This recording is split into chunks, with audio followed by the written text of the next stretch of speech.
Hi friends, എവർക്കും ഒരിക്കൽ കൂടി all PSC exam ടിപ്സിലേക്ക് സ്വാഗതം ചെയ്യുകയാണ്. ഇന്ന് നമ്മൾ പരിചയപ്പെടുന്നത് കേരള PSC പരീക്ഷയുടെ മാഗസീനായിട്ടുള്ള PSC ബുള്ളറ്റിനിൽ LDCയുടെ മാതൃകാ ചോദ്യം എന്ന തരത്തിൽ കുറച്ച് ചോദ്യങ്ങൾ തന്നിട്ടുണ്ടായിരുന്നു. ആ ചോദ്യങ്ങളാണ് നമ്മൾ ഇന്നിവിടെ പരിചയപ്പെടുന്നത്. നമുക്കറിയാം PSC ബുള്ളറ്റിൻ, ഈ പറയുന്ന മെയ് മാസത്തിൽ ഇറങ്ങിയ PSC ബുള്ളറ്റിൻ കണ്ടിട്ടുണ്ടെങ്കിൽ നമ്മൾ ഇതുവരെ ഫേസ് ചെയ്തിട്ടുള്ള LDC മാതൃകാ ചോദ്യങ്ങളിൽ നിന്ന് വ്യത്യസ്തമായിട്ടൊരു മാതൃകാ ചോദ്യങ്ങളായിരുന്നു നൽകിയിട്ടുണ്ടായിരുന്നത്. അതുകൊണ്ട് തന്നെ ഇനി വരാൻ പോകുന്ന പരീക്ഷകളിലൊക്കെ ഇത്തരത്തിലുള്ള ചോദ്യങ്ങളാണ് ചോദിക്കുക എന്നൊരു ചോദ്യം നമ്മളിലേക്ക് ഉദിച്ചിട്ടുണ്ടാകും. ആ ചോദ്യങ്ങൾ പരിചയപ്പെടുത്തുക എന്നതാണ് ഇന്നത്തെ ഈ ഒരു വീഡിയോ ക്ലാസ്സിൽ ലക്ഷ്യം. അപ്പോൾ നമുക്ക് ഒരിക്കൽ കൂടി ഈ ഒരു ക്ലാസ്സിലേക്ക് സ്വാഗതം ചെയ്യുകയാണ്. LDCയിൽ PSC ബുള്ളറ്റിൻ നൽകിയിരിക്കുന്ന പുതിയ മാതൃകാ ചോദ്യങ്ങൾ എന്തൊക്കെയാണെന്ന് ഈ ഒരു ചെറിയ വീഡിയോ ക്ലാസ്സിൽ പരിചയപ്പെടാം. ഇന്ന് നമ്മൾ പരിചയപ്പെടുന്നത് 65 GK ചോദ്യങ്ങൾ തന്നിട്ടുണ്ടായിരുന്നു. അതിലെ 20 സയൻസിലെ ചോദ്യങ്ങളാണ് നമ്മൾ ഇന്നിവിടെ പരിചയപ്പെടുന്നത്.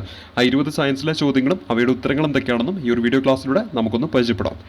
അപ്പോൾ ആദ്യമായിട്ട് നമ്മൾ പരിചയപ്പെടുന്ന സയൻസിലെ ചോദ്യം ഇതാണ്: മനുഷ്യരിൽ ഇടത്തുവശത്തേക്ക് ചരിഞ്ഞിരിക്കേണ്ട ഹൃദയം വലത്തുവശത്തേക്ക് ചരിഞ്ഞിരിക്കുന്ന അവസ്ഥയാണ്. തന്നിരിക്കുന്ന 4 ഓപ്ഷനിൽ ഏതാണ് ഇതിൻ്റെ ഉത്തരമെന്നാണ് കണ്ടുപിടിക്കേണ്ടത്. സാധാരണ ഒരു PSC പരീക്ഷയിൽ ചോദിക്കുന്ന പോലെ തന്നെയാണ് ചോദിച്ചിരിക്കുന്നത്. ഉത്തരമായിട്ട് വരുന്നത് ഡെക്സ്ട്രോകാർഡിയാണ്. ഡെക്സ്ട്രോകാർഡിയ എന്നതാണ് മനുഷ്യരിൽ ഇടത്തുവശത്തേക്ക് ചരിഞ്ഞിരിക്കേണ്ട ഹൃദയം വലത്തുവശത്തേക്ക് ചരിഞ്ഞിരിക്കുന്ന അവസ്ഥ എന്ന കാര്യം ഓർത്തിരിക്കുക. അപ്പോൾ ആ ചോദ്യത്തിനുള്ളിൽ തന്നെ ഒരു ചോദ്യം പറഞ്ഞിരിക്കുന്നു. മനുഷ്യരിൽ ഇടത്തുവശത്തേക്ക് ചരിഞ്ഞിരിക്കേണ്ട ഹൃദയം എന്ന് പറയുമ്പോൾ ഹൃദയം ഏത് വശത്തേക്ക് ചരിഞ്ഞിരിക്കേണ്ടത് എന്നൊരു ചോദ്യം ചോദിക്കാം. ഉത്തരമായിട്ട് വരുന്നത് ഇടത്തുവശത്തേക്കാണ്. ഇനി ഓപ്ഷൻ എയിൽ തന്നിരിക്കുന്ന ടാക്കിക്കാർഡിയ ഒന്ന് പഠിച്ചാലോ. ടാക്കിക്കാർഡിയ എന്ന് പറയുന്നത് എന്താണ്? ഹൃദയസ്പന്ദന നിരക്ക് വർദ്ധിക്കുന്ന അവസ്ഥയാണ് ടാക്കിക്കാർഡിയ എന്ന് പറയുന്നത്. എന്താണ് ടാക്കിക്കാർഡിയ? ഹൃദയസ്പന്ദന നിരക്ക് വർദ്ധിക്കുന്ന അവസ്ഥയാണ്. അപ്പോൾ ബ്രാഡിക്കാർഡിയ എന്താണ്? ഹൃദയസ്പന്ദന നിരക്ക് കുറയുന്ന അവസ്ഥയാണ്. ബ്രാഡിക്കാർഡിയ ഹൃദയസ്പന്ദന നിരക്ക് കുറയുന്ന അവസ്ഥയാണെങ്കിൽ ടാക്കിക്കാർഡിയ ഹൃദയസ്പന്ദന നിരക്ക് കൂടുന്ന അവസ്ഥയാണെന്ന കാര്യം ഓർത്തിരിക്കുക. നമ്മുടെ ചോദ്യം എന്താണ്? മനുഷ്യരിൽ ഇടത്തുവശത്തേക്ക് ചരിഞ്ഞിരിക്കേണ്ട ഹൃദയം വലത്തുവശത്തേക്ക് ചരിഞ്ഞിരിക്കുന്ന അവസ്ഥ. ഓപ്ഷൻ ബി ഡെക്സ്ട്രോകാർഡിയാണെന്ന കാര്യം ഓർത്തിരിക്കുക. രണ്ടാമത് ചോദിച്ചിരിക്കുന്ന ചോദ്യം ഇതാണ്: താഴെ പറയുന്നവയിൽ ഏത് രാസവസ്തുവാണ് രക്തം കട്ടപിടിക്കാതെ സൂക്ഷിക്കാൻ രക്തബാങ്കുകളിൽ ഉപയോഗിക്കുന്നതെന്നാണ് നമ്മുടെ ചോദ്യം. തന്നിരിക്കുന്ന 4 ഓപ്ഷനിൽ ഉത്തരമായിട്ട് വരുന്ന ഓപ്ഷൻ ബി ആണ്. സോഡിയം സിട്രേറ്റ് ആണ്. സോഡിയം സിട്രേറ്റ് എന്ന് പറയുന്ന രാസവസ്തുവാണ് രക്തബാങ്കുകളിൽ രക്തം കട്ടപിടിക്കാതിരിക്കാൻ വേണ്ടിയിട്ട് ഉപയോഗിക്കുന്നത്. അതേസമയത്ത് ഓപ്ഷൻ എയിലുള്ള ഹെപ്പാരിൻ നമ്മൾ പഠിച്ചിട്ടുണ്ട്. രക്തം കട്ടപിടിക്കാതിരിക്കാൻ വേണ്ടി സഹായിക്കുന്ന ഒരു രാസവസ്തു തന്നെയാണ് എന്ന് പറയുന്നത് ഹെപ്പാരിൻ എന്ന കാര്യം കൂടി ഓർത്തിരിക്കുക. അപ്പോൾ ഇവിടെ ഹെപ്പാരിൻ, അതുപോലെ തന്നെ സോഡിയം സിട്രേറ്റ്. നമ്മുടെ ചോദ്യം രക്തബാങ്കുകളിൽ നിന്ന് പ്രത്യേകം എടുത്തു പറയുന്നതുകൊണ്ട് സോഡിയം സിട്രേറ്റ് ആണ് ഉത്തരമായിട്ട് വരിക. ഒപ്പം ഓർത്തിരിക്കണം, രക്തം കട്ടപിടിക്കുന്ന പ്രക്രിയ തടയുന്ന ഒരു രാസവസ്തു തന്നെയാണ് ഇത് ഹെപ്പാരിൻ എന്ന കാര്യം കൂടി ഓർത്തിരിക്കുക. ഇനി വ്യത്യസ്തമായിട്ടുള്ള ഒരു ചോദ്യമാണ് നമ്മളിവിടെ പരിചയപ്പെടുന്നത്. PSC ബുള്ളറ്റിനിൽ പരിചയപ്പെടുത്തിയ LDC മാതൃകാ ചോദ്യപേപ്പറിൽ പരിചയപ്പെടുത്തിയ വ്യത്യസ്തമായ ഒരു ചോദ്യം. എന്താണ് ഈ ചോദ്യം? രക്തഗ്രൂപ്പുകളെ സംബന്ധിച്ച് ചുവടെ തന്നിരിക്കുന്ന പ്രസ്താവനകൾ ശരിയല്ലാത്തത് എന്നാണ് നമ്മുടെ ചോദ്യം.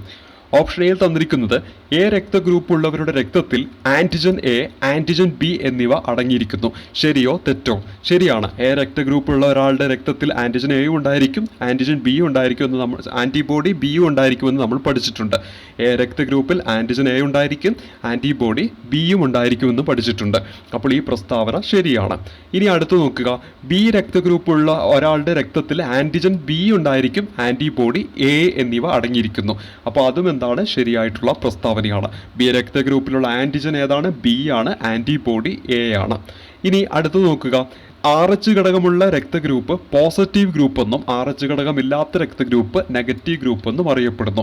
ആ പ്രസ്താവനയും ശരി തന്നെയല്ലേ? നമ്മൾ എങ്ങനെയാണ് ഒരു രക്തഗ്രൂപ്പിന് പോസിറ്റീവ് ആണോ നെഗറ്റീവ് ആണോ എന്ന് പറയുന്നത്?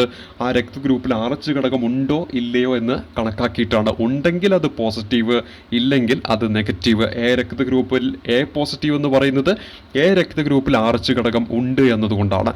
എ രക്തഗ്രൂപ്പിന് എ നെഗറ്റീവ് എന്ന് പറയുന്നത് എ രക്തഗ്രൂപ്പിൽ RH ഘടകം ഇല്ല എന്ന കാരണത്താലാണ്. അപ്പോൾ ഇവിടെ എന്താണ്? ഈ പറയുന്ന ഓപ്ഷൻ സിയും എന്ത് തന്നെയാണ്? ശരിയായിട്ടുള്ള പ്രസ്താവനയാണ്. സ്വാഭാവികമായിട്ടും ഓപ്ഷൻ ഡിയിലേക്ക് പോകുമ്പോൾ രക്തഗ്രൂപ്പ് നിർണ്ണയിക്കാൻ സഹായിക്കുന്നത് രക്തത്തിൽ അടങ്ങിയിരിക്കുന്ന ആൻറ്റിബോഡികൾ എന്നാണ് ഇവിടെ പറഞ്ഞിരിക്കുന്നത്. ആ ഒരു ഓപ്ഷൻ എന്താണ്? തെറ്റാണ്. നമുക്ക് ഉത്തരമായിട്ട് വരുന്ന ഓപ്ഷൻ സ്വാഭാവികമായിട്ടും ഓപ്ഷൻ ഡി തന്നെയാണ്. തെറ്റായ പ്രസ്താവന തിരഞ്ഞെടുക്കാനാണ് പറഞ്ഞിരിക്കുന്നത്.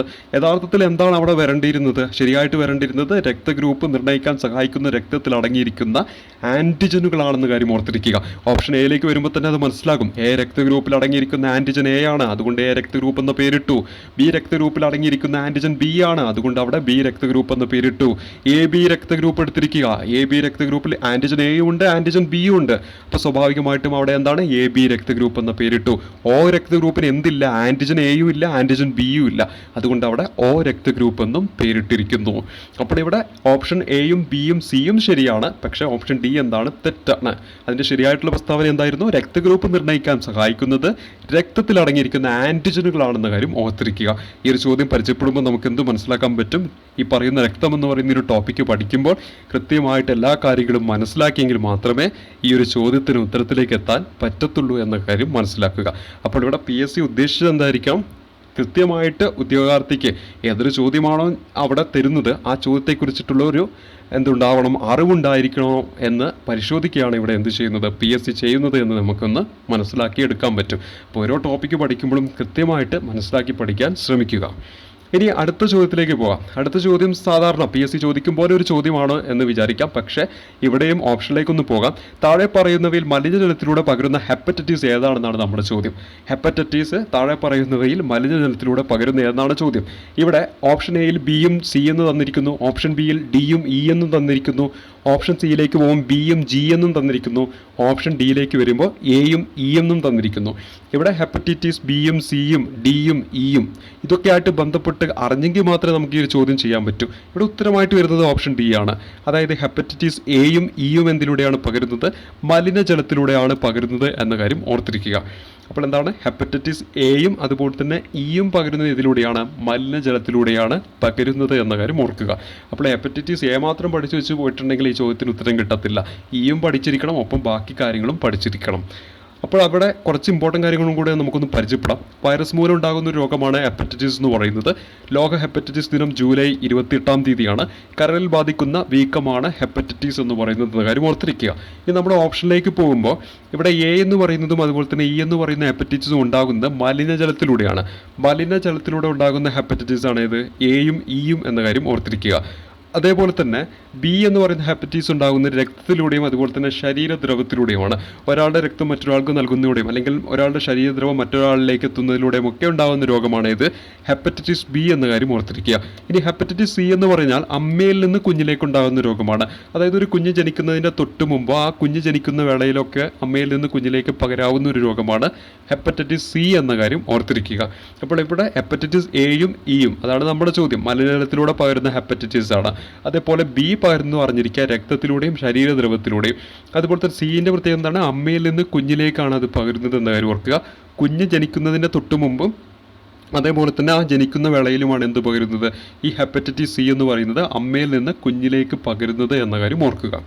അപ്പോൾ ഇവിടെയും ഈ ഒരു ടോപ്പിക്കിനെ കുറിച്ച് കൃത്യമായിട്ടുള്ളൊരു ധാരണ ഉണ്ടെങ്കിൽ മാത്രമേ നമുക്ക് ഈ ഒരു ഉത്തരവും എഴുതാൻ പറ്റുള്ളൂ എന്ന കാര്യം ഓർത്തിരിക്കുക.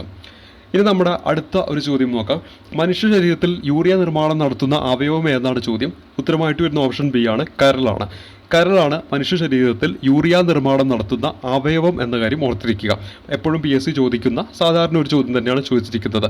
മനുഷ്യ ശരീരത്തിലെ ഏറ്റവും വലിയ ഗ്രന്ഥിയായിട്ടുള്ള കരൾ തന്നെയാണെന്ത്, മനുഷ്യ ശരീരത്തിൽ യൂറിയ നിർമ്മാണം നടത്തുന്ന അവയവം എന്ന കാര്യം ഓർത്തിരിക്കുക. അടുത്ത ഒരു ചോദ്യം വ്യത്യസ്തമായിരുന്ന ഒരു ചോദ്യമാണ്. മനുഷ്യ ശരീരത്തിലെ വിവിധ ഭാഗങ്ങളിൽ കാണപ്പെടുന്ന അസ്ഥികളെ ശരിയായ രീതിയിൽ ക്രമപ്പെടുത്തുക എന്നതാണ് നമ്മുടെ ചോദ്യം.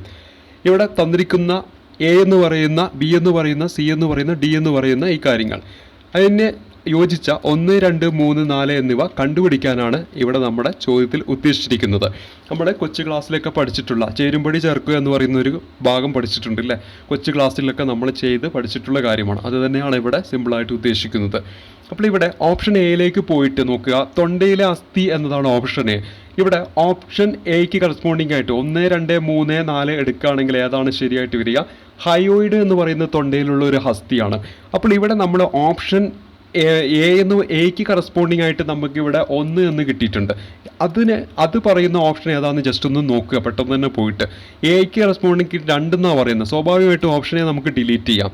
അതേപോലെ ഓപ്ഷൻ ബിൻ്റെ കേസിലേക്ക് ഒരു എക്ക് കറസ്പോണ്ടിങ് ആയിട്ട് 1 എന്ന് പറയുന്നുണ്ട്. അത് നമുക്ക് എന്ത് ചെയ്യാൻ പറ്റും, ഉത്തരത്തിലേക്ക് പരിഗണിക്കാവുന്നതാണ്. സി എന്ന് പറയുന്ന ഓപ്ഷനിലേക്ക് പോകുമ്പോൾ ഉത്തരത്തിലേക്ക് പരിഗണിക്കാം. ഡീനെ അങ്ങോട്ട് ഡിലീറ്റ് ആക്കാം. എക്ക് കറസ്പോണ്ടിങ് ആയിട്ട് 3 എന്നാണ് നൽകിയിരിക്കുന്നത്. ഇനി നോക്കുക, കൈവിരലിലെ അസ്ഥിയാണ് ചോദിച്ചിരിക്കുന്നത്. കൈവിരലിലെ അസ്ഥി ഏതാണ്? തന്നിരിക്കുന്ന 1, 2, 3, 4 കൈവിരലിലെ അസ്ഥി എന്ന് പറയുന്നത് ഫലാഞ്ചസ് ആണ്. അപ്പോൾ ഇവിടെ ബിക്ക് കറസ്പോണ്ടിങ് ആയിട്ട് ഇവിടെ 3 വന്നിട്ടുണ്ട്, ഇവിടെ എന്താണ് 2 വന്നിരിക്കുന്നത്.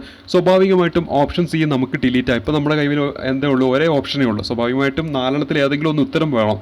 അപ്പോൾ എന്താണ്, നമുക്ക് ബി എന്ന് പറയുന്ന ഓപ്ഷൻ ഇവിടെ ഉത്തരമായിട്ട് പരിഗണിക്കാവുന്നതാണ്. അപ്പോൾ എന്താണ്, ഇത്തരത്തിൽ നമുക്ക് ഓരോ സ്റ്റെപ്പ് കഴിയും തോറും നമ്മുടെ ഓപ്ഷനിലേക്ക് പോയിട്ട് അതിൻ്റെ ഉത്തരങ്ങളിലേക്ക് എത്താൻ പറ്റുന്നത് എവിടെ നിന്നാണ് പെട്ടെന്ന് തന്നെ മനസ്സിലാക്കണം. സമയം വഹിക്കുന്ന തരത്തിലുള്ള ഒരു പ്രോബ്ലമാണിത്. അപ്പോൾ വളരെ പെട്ടെന്ന് തന്നെ ഈ ഒരു രീതിയിൽ നമുക്ക് ഉത്തരത്തിലേക്ക് എത്താൻ പറ്റും. അതേപോലെ തന്നെ ഈ ഒരു ചോദ്യത്തിന് ഏറ്റവും വലിയ പ്രത്യേകത എന്ന് പറയുന്നത് നമുക്ക് മനസ്സിലാവുന്നുണ്ടാകും. ഇപ്പം നമുക്ക് എ എന്ന് പറയുന്ന കാര്യം അറിയില്ല, തൊണ്ടയിലെ അസ്ഥി പറയുന്ന ഹയോയിഡ് ആണെന്ന് അറിയത്തില്ല. പക്ഷേ എനിക്ക് കൈവിരലിലെ അസ്ഥി എന്താണെന്ന് നമുക്ക് അറിയാം, ഫലാഞ്ചസ് ആണെന്ന് അറിയാം. സ്വാഭാവികമായിട്ടും ബിക്ക് കറസ്പോണ്ടിങ് ആയിട്ട് 3 വരുന്ന എത്ര ഓപ്ഷൻ ഉണ്ട്? ഈ എയും ഉണ്ട്, അതുപോലെ തന്നെ എന്തുണ്ട്, ബി എന്ന് പറയുന്ന ഓപ്ഷൻ ഉണ്ട്. ഇനി ഇവിടെ നോക്കൂ, സി എന്ന് പറയുന്ന 1, സി എന്ന് പറയുന്നത് 2. കാൽമുട്ടിലെ അസ്ഥിയാണ്. കാൽമുട്ടിലെ അസ്ഥി നിങ്ങൾക്ക് അറിയാമെങ്കിൽ അവിടെ എന്താണ് കാൽമുട്ടിലെ അസ്ഥിയായിട്ട് വരിക, പാറ്റലയാണ്. അപ്പോൾ സ്വാഭാവികമായിട്ടും നമുക്ക് അതിൻ്റെ ഉത്തരത്തിലേക്ക് എത്താൻ പറ്റുന്ന ഒരു ചോദ്യം തന്നെയാണ്. അപ്പോൾ വളരെ എളുപ്പമായിട്ട്, വളരെ എന്താണ് ടഫ് അല്ലാത്തൊരു ചോദ്യമായിട്ട് വേണമെങ്കിൽ നമുക്കിതിനെ പരിഗണിക്കാൻ പറ്റും. ഇത്തരത്തിലുള്ള ചോദ്യങ്ങൾ കൂടുതൽ ചെയ്ത് കഴിയുമ്പോൾ നിങ്ങൾക്കത് മനസ്സിലാക്കാൻ പറ്റും. ഇവിടെ നമ്മുടെ ചോദ്യത്തിൻ്റെ ചേരുംപടി ചേർക്കുക എന്ന് പറയുന്ന ഈ ഒരു ചോദ്യത്തിൽ ഉത്തരമായിട്ട് വരുന്നത് ഓപ്ഷൻ ബി ആണ്. അതായത് തൊണ്ടയിലെ അസ്ഥിയായിട്ട് വരുന്നത് ഏതാണ്? ഹയോയിഡ് ആണെന്ന കാര്യം ഓർത്തിരിക്കുക. കൈവിരലിലെ അസ്ഥിയായിട്ട് വരുന്നത് ഏതാണ്? തന്നിരിക്കുന്ന ഓപ്ഷനിൽ ഓപ്ഷൻ 3 ആയിട്ട് വരുന്ന ഫലാഞ്ചസ് ആണെന്ന കാര്യം ഓർക്കുക. അതുപോലെ തന്നെ കാൽമുട്ടിലെ അസ്ഥിയാണ് പാറ്റല്ല എന്ന കാര്യം ഓർത്തിരിക്കുക. കണങ്കാലിലെ അസ്ഥിയാണ് ഫിബുല എന്ന കാര്യം ഓർത്തിരിക്കുക. അപ്പോൾ തൊണ്ടയിലെ അസ്ഥി ഹയോയിഡ് ആണ്. അതുപോലെ തന്നെ കൈവിരലിലെയാണ് എന്ത് കാണപ്പെടുന്നത്? ഫലാഞ്ചസ് കാണപ്പെടുന്നത്. അതുപോലെ തന്നെ കാൽമുട്ടിലെ അസ്ഥിയാണ് പാറ്റല്ല എന്ന കാര്യം ഓർത്തിരിക്കണം. കണങ്കാലിലെ അസ്ഥിയാണ് ഫിബുല എന്ന കാര്യം ഓർത്തിരിക്കുക. അതോടൊപ്പം അറിഞ്ഞിരിക്കുക, ഈ ഹയോയിഡ് എന്ന് പറയുന്നത് നാവിൻ്റെ ചുവട്ടിൽ കാണപ്പെടുന്ന യു ആകൃതിയിലുള്ള ഒരു അസ്ഥിയാണ് എന്ന് പറയുന്നത് ഹയോയിഡ് എന്ന് പറയുന്നത്. അപ്പോൾ നാവിൻ ചുവട്ടിൽ കാണപ്പെടുന്ന യു ആകൃതിയിലുള്ള അസ്ഥി എന്ന് ചോദിച്ചാൽ ഉത്തരമായിട്ട് വരിക ഹയോയിഡ് ആണ്. അതേപോലെ തന്നെ അറിഞ്ഞിരിക്കേണ്ട മറ്റൊന്നാണ്, ഈ പറയുന്ന കൈവിരലിലെ അസ്ഥി അതുപോലെ തന്നെ കാൽവിരലിലും ഏത് കാണപ്പെടുന്നുണ്ട്? ഈ പറയുന്ന അസ്ഥി കാണപ്പെടുന്നുണ്ട്. ഏതാണ്? ഈ പറയുന്ന ഫലാഞ്ചസ് എന്ന് പറയുന്ന അസ്ഥി. കൈവിരലിലെ അസ്ഥി എന്ന് ചോദിക്കും, ചിലപ്പോൾ കാൽവിരലിലെ അസ്ഥി എന്ന് ചോദിച്ചാലും ഉത്തരമായിട്ട് വരിക ഫലാഞ്ചസ് തന്നെയാണ്. കൈവിരലിലും കാണപ്പെടുന്നുണ്ട്, അതേപോലെ തന്നെ കാൽവിരലിലും കാണപ്പെടുന്നുണ്ട് ഏത്? ഫലാഞ്ചസ് എന്ന കാര്യം ഓർക്കുക. അപ്പോൾ ഇപ്പോൾ ചോദിച്ചു കൈവിരലിലെ അസ്ഥി, നാളെ ചോദിക്കാം കാൽവിരലിലെ അസ്ഥി. ഉത്തരമായിട്ട് വരുന്നത് ഫലാഞ്ചസ് ആണെന്ന കാര്യം ഓർത്തിരിക്കുക. അതേപോലെ തന്നെ മുട്ടുചിരട്ട എന്ന് പറയുന്നതാണ് ഈ പാറ്റല്ല. പാറ്റല്ല എന്ന് പറഞ്ഞാൽ നമ്മുടെ മുട്ടിലുള്ള ചിരട്ടയാണ് എന്ന് പറയുന്നത് പാറ്റല്ല എന്ന് പറയുന്ന കാര്യം ഓർത്തിരിക്കണം. അതേപോലെ തന്നെ ഈ കണങ്കാലിലെ ഒരു അസ്ഥി ഇവിടെ നമ്മൾ പഠിച്ചു, ഡിക്ക് കറസ്പോണ്ടിങ് ആയിട്ട് നമ്മൾ 4 എന്ന് പഠിച്ചില്ല, ഫിബുല എന്ന് പഠിച്ചു. അതേ കണങ്കാലിൽ മറ്റൊരു അസ്ഥിയും കൂടി ഉണ്ട്, ടിബിയ. ഫിബുലയും ടിബിയ എവിടെയാണ് കാണപ്പെടുന്നത്? കണങ്കാലിലാണെന്ന കാര്യം ഓർത്തിരിക്കുക. ഇന്ന് ഫിബുല ചോദിച്ചു, നാളെ ഇപ്പോൾ ഏത് ചോദിക്കാം? ടിബിയയും ചോദിക്കാം. ആ ടിബിയ എവിടെയാണ് സ്ഥിതി ചെയ്യുന്നത്? കണങ്കാലിലാണെന്ന കാര്യം ഓർത്തിരിക്കുക. ഇപ്പം നമ്മൾ കണങ്കാല് പഠിച്ചല്ലോ, ഇനിയപ്പം കണങ്കൈയും കൂടി ഒന്ന് പഠിച്ചേക്കാം. കണങ്കൈയിൽ ഇതുപോലെ 2 അസ്ഥിയുണ്ട്. ഏതാണ്? റേഡിയസും ഉണ്ട്, അതുപോലെ തന്നെ അൾനയും ഉണ്ട്. അപ്പോൾ ഇന്ന് കണങ്കാല് ചോദിച്ചു, നാളെ ചിലപ്പോൾ കണങ്കൈയും ചോദിക്കാം. അപ്പോൾ എന്താണ്? കണങ്കൈയിലുള്ള 2 അസ്ഥികളാണ് എന്ന് പറയുന്നത് റേഡിയസും അതുപോലെ തന്നെ അൾനയും. അപ്പോൾ ഇതൊക്കെ ഒന്ന് ജസ്റ്റ് ഒന്ന് അറിഞ്ഞിരിക്കണം. എന്തൊക്കെയാണ്? ഒന്ന് ഹയോയിഡ് നമ്മൾ പഠിച്ചു, നാവിൻ ചുവട്ടിൽ യു ആകൃതിയിൽ കാണപ്പെടുന്ന അസ്ഥിയാണ്. അതേപോലെ തന്നെ കണങ്കാലിലെ 2 അസ്ഥി പഠിച്ചു, ഒന്ന് ഫിബുലയാണ്, മറ്റൊന്ന് ഏതാണ്? ടിബിയാണ്. കണങ്കൈ ഓർത്തിരിക്കുക, റേഡിയസ് അല്ല. അതുപോലെ തന്നെ കൈവിരലിലെ അസ്ഥിയും കാൽവിരലിലെ അസ്ഥി ഏത് തന്നെയാണ്? ഫലാഞ്ചസ് തന്നെയാണെന്ന കാര്യം ഓർത്തിരിക്കുക. ഈ മുട്ടുചിരട്ടയാണ് എന്ത്? പാറ്റല എന്ന് പറയുന്നത്. അതാണ് ഇവിടെ കാൽമുട്ടിലെ അസ്ഥി എന്ന തരത്തിൽ ചോദിച്ചത്. അതെന്താണ്? പാറ്റലയാണെന്ന കാര്യം ഓർത്തിരിക്കുക. അപ്പോൾ ഇത്തരത്തിലുള്ള ചോദ്യങ്ങളൊക്കെ നമുക്കിങ്ങനെ കണക്ട് ചെയ്തുകൊണ്ട് ഉത്തരത്തിലേക്ക് വളരെ പെട്ടെന്ന് തന്നെ എത്താൻ പറ്റുന്ന ചോദ്യമാണ്. കൂടുതലും ഇത്തരത്തിലുള്ള മോഡൽ ക്വസ്റ്റ്യൻസ് ഒക്കെ ചെയ്തു നോക്കുക. അതേപോലെ തന്നെ സ്വന്തമായിട്ട് ഇത്തരത്തിലുള്ള ചോദ്യങ്ങളൊക്കെ ഉണ്ടാക്കുക. അപ്പം നിങ്ങൾക്ക് ഈ ഒരു ചോദ്യങ്ങളൊക്കെ ഫേസ് ചെയ്യുമ്പോൾ കുറച്ചും കൂടെ എളുപ്പമാവുമെന്ന് തോന്നുന്നു. കാരണം ഇത്തരത്തിലുള്ള ചോദ്യം ആ ടോപ്പിക്ക് പഠിക്കുമ്പോൾ സ്വന്തമായിട്ട് നിങ്ങൾ ക്വസ്റ്റ്യൻസ് ഉണ്ടാക്കിയിട്ട് ഉത്തരത്തിലേക്ക് എത്തുമ്പോൾ അത് നിങ്ങൾക്ക് ആ ടോപ്പിക്ക് മറന്നു പോകാതിരിക്കാൻ വേണ്ടിയിട്ട് കൂടുതൽ സഹായമാവുകയും ചെയ്യും. ഇനി നമ്മൾ ഇതുമായിട്ട് ബന്ധപ്പെട്ട് ഇതിൽ നൽകിയ, അതായത് നമ്മുടെ SCERT ബുക്കിൽ നൽകിയ ഒരു കാര്യം കൂടെ ജസ്റ്റ് ഒന്ന് പരിചയപ്പെടാം. മനുഷ്യ ശരീരത്തിലെ എത്ര അസ്ഥികളുണ്ടെന്ന് നമ്മൾ പഠിച്ചിട്ടുണ്ട്? 206 അസ്ഥികളുണ്ടെന്ന് നമ്മൾ പഠിച്ചു. അതിനെ തന്നെ അക്ഷാസ്ഥികൂടമെന്നും അതുപോലെ തന്നെ അനുപാതാസ്ഥികൂടമെന്നും ഇങ്ങനെ 2ആയിട്ട് തരംതിരിക്കാം. എന്താണ്? അനുബന്ധാസ്ഥികൂടം അതുപോലെ തന്നെ അക്ഷാസ്ഥികൂടം. അപ്പോൾ ഇതിൽ അക്ഷാസ്ഥികൂടത്തിൽ മൊത്തം 80 അസ്ഥികളാണുള്ളത്. ബാക്കി വരുന്ന 126 അനുബന്ധ അസ്ഥികൂടമാണ്, അതിൽ ഉൾപ്പെടുന്നതാണ്. അതിൽ തന്നെ തലയോട്ടിൽ 29 അസ്ഥികളുണ്ട്, മാറലിൽ ഒരെണ്ണമാണുള്ളത്. വാരിയല്ലുകളുടെ എണ്ണം എന്ന് പറഞ്ഞാൽ 12 ജോഡി എന്ന് വേണമെങ്കിൽ പറയാം. അതായത് ടോട്ടൽ 24 ഉണ്ട്. നട്ടലിൽ 26 അതുപോലെ തന്നെ തോൾവലയം എന്ന് പറയുന്നത് 2 ജോഡിയാണ്, അതായത് മൊത്തം 4 അവിടെയുണ്ട്. കയ്യിലെ അസ്ഥികൾ 2 കയ്യിലും കൂട്ടിയിട്ട് 60 ഉണ്ട്. അതുപോലെ തന്നെ ശ്രേണി വലയം എന്ന് പറയുന്നത് എത്രയുണ്ട്, 2 ഉണ്ടെന്ന കാര്യം ഓർത്തിരിക്കുക. അതുപോലെ തന്നെ കാലിലെ അസ്ഥികൾ മൊത്തം 60, കയ്യിലും കാലിലും സെയിം ആണ്.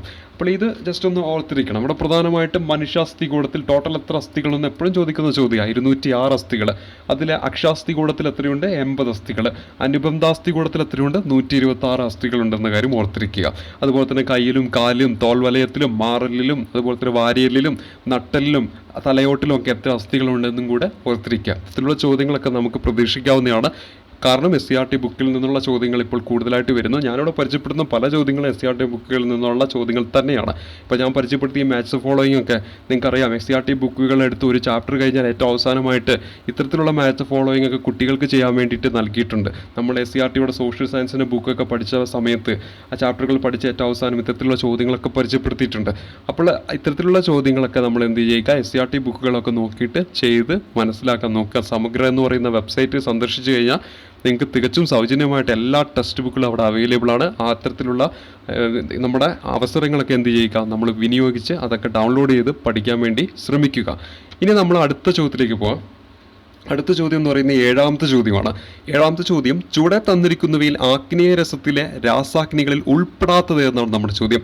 എന്താണ് ചുവടെ തന്നിരിക്കുന്നതിൽ ആഗ്നേയ രസത്തിലെ രാസാഗ്നികളിൽ ഉൾപ്പെടാത്തത് എന്നാണ് നമ്മുടെ ചോദ്യം.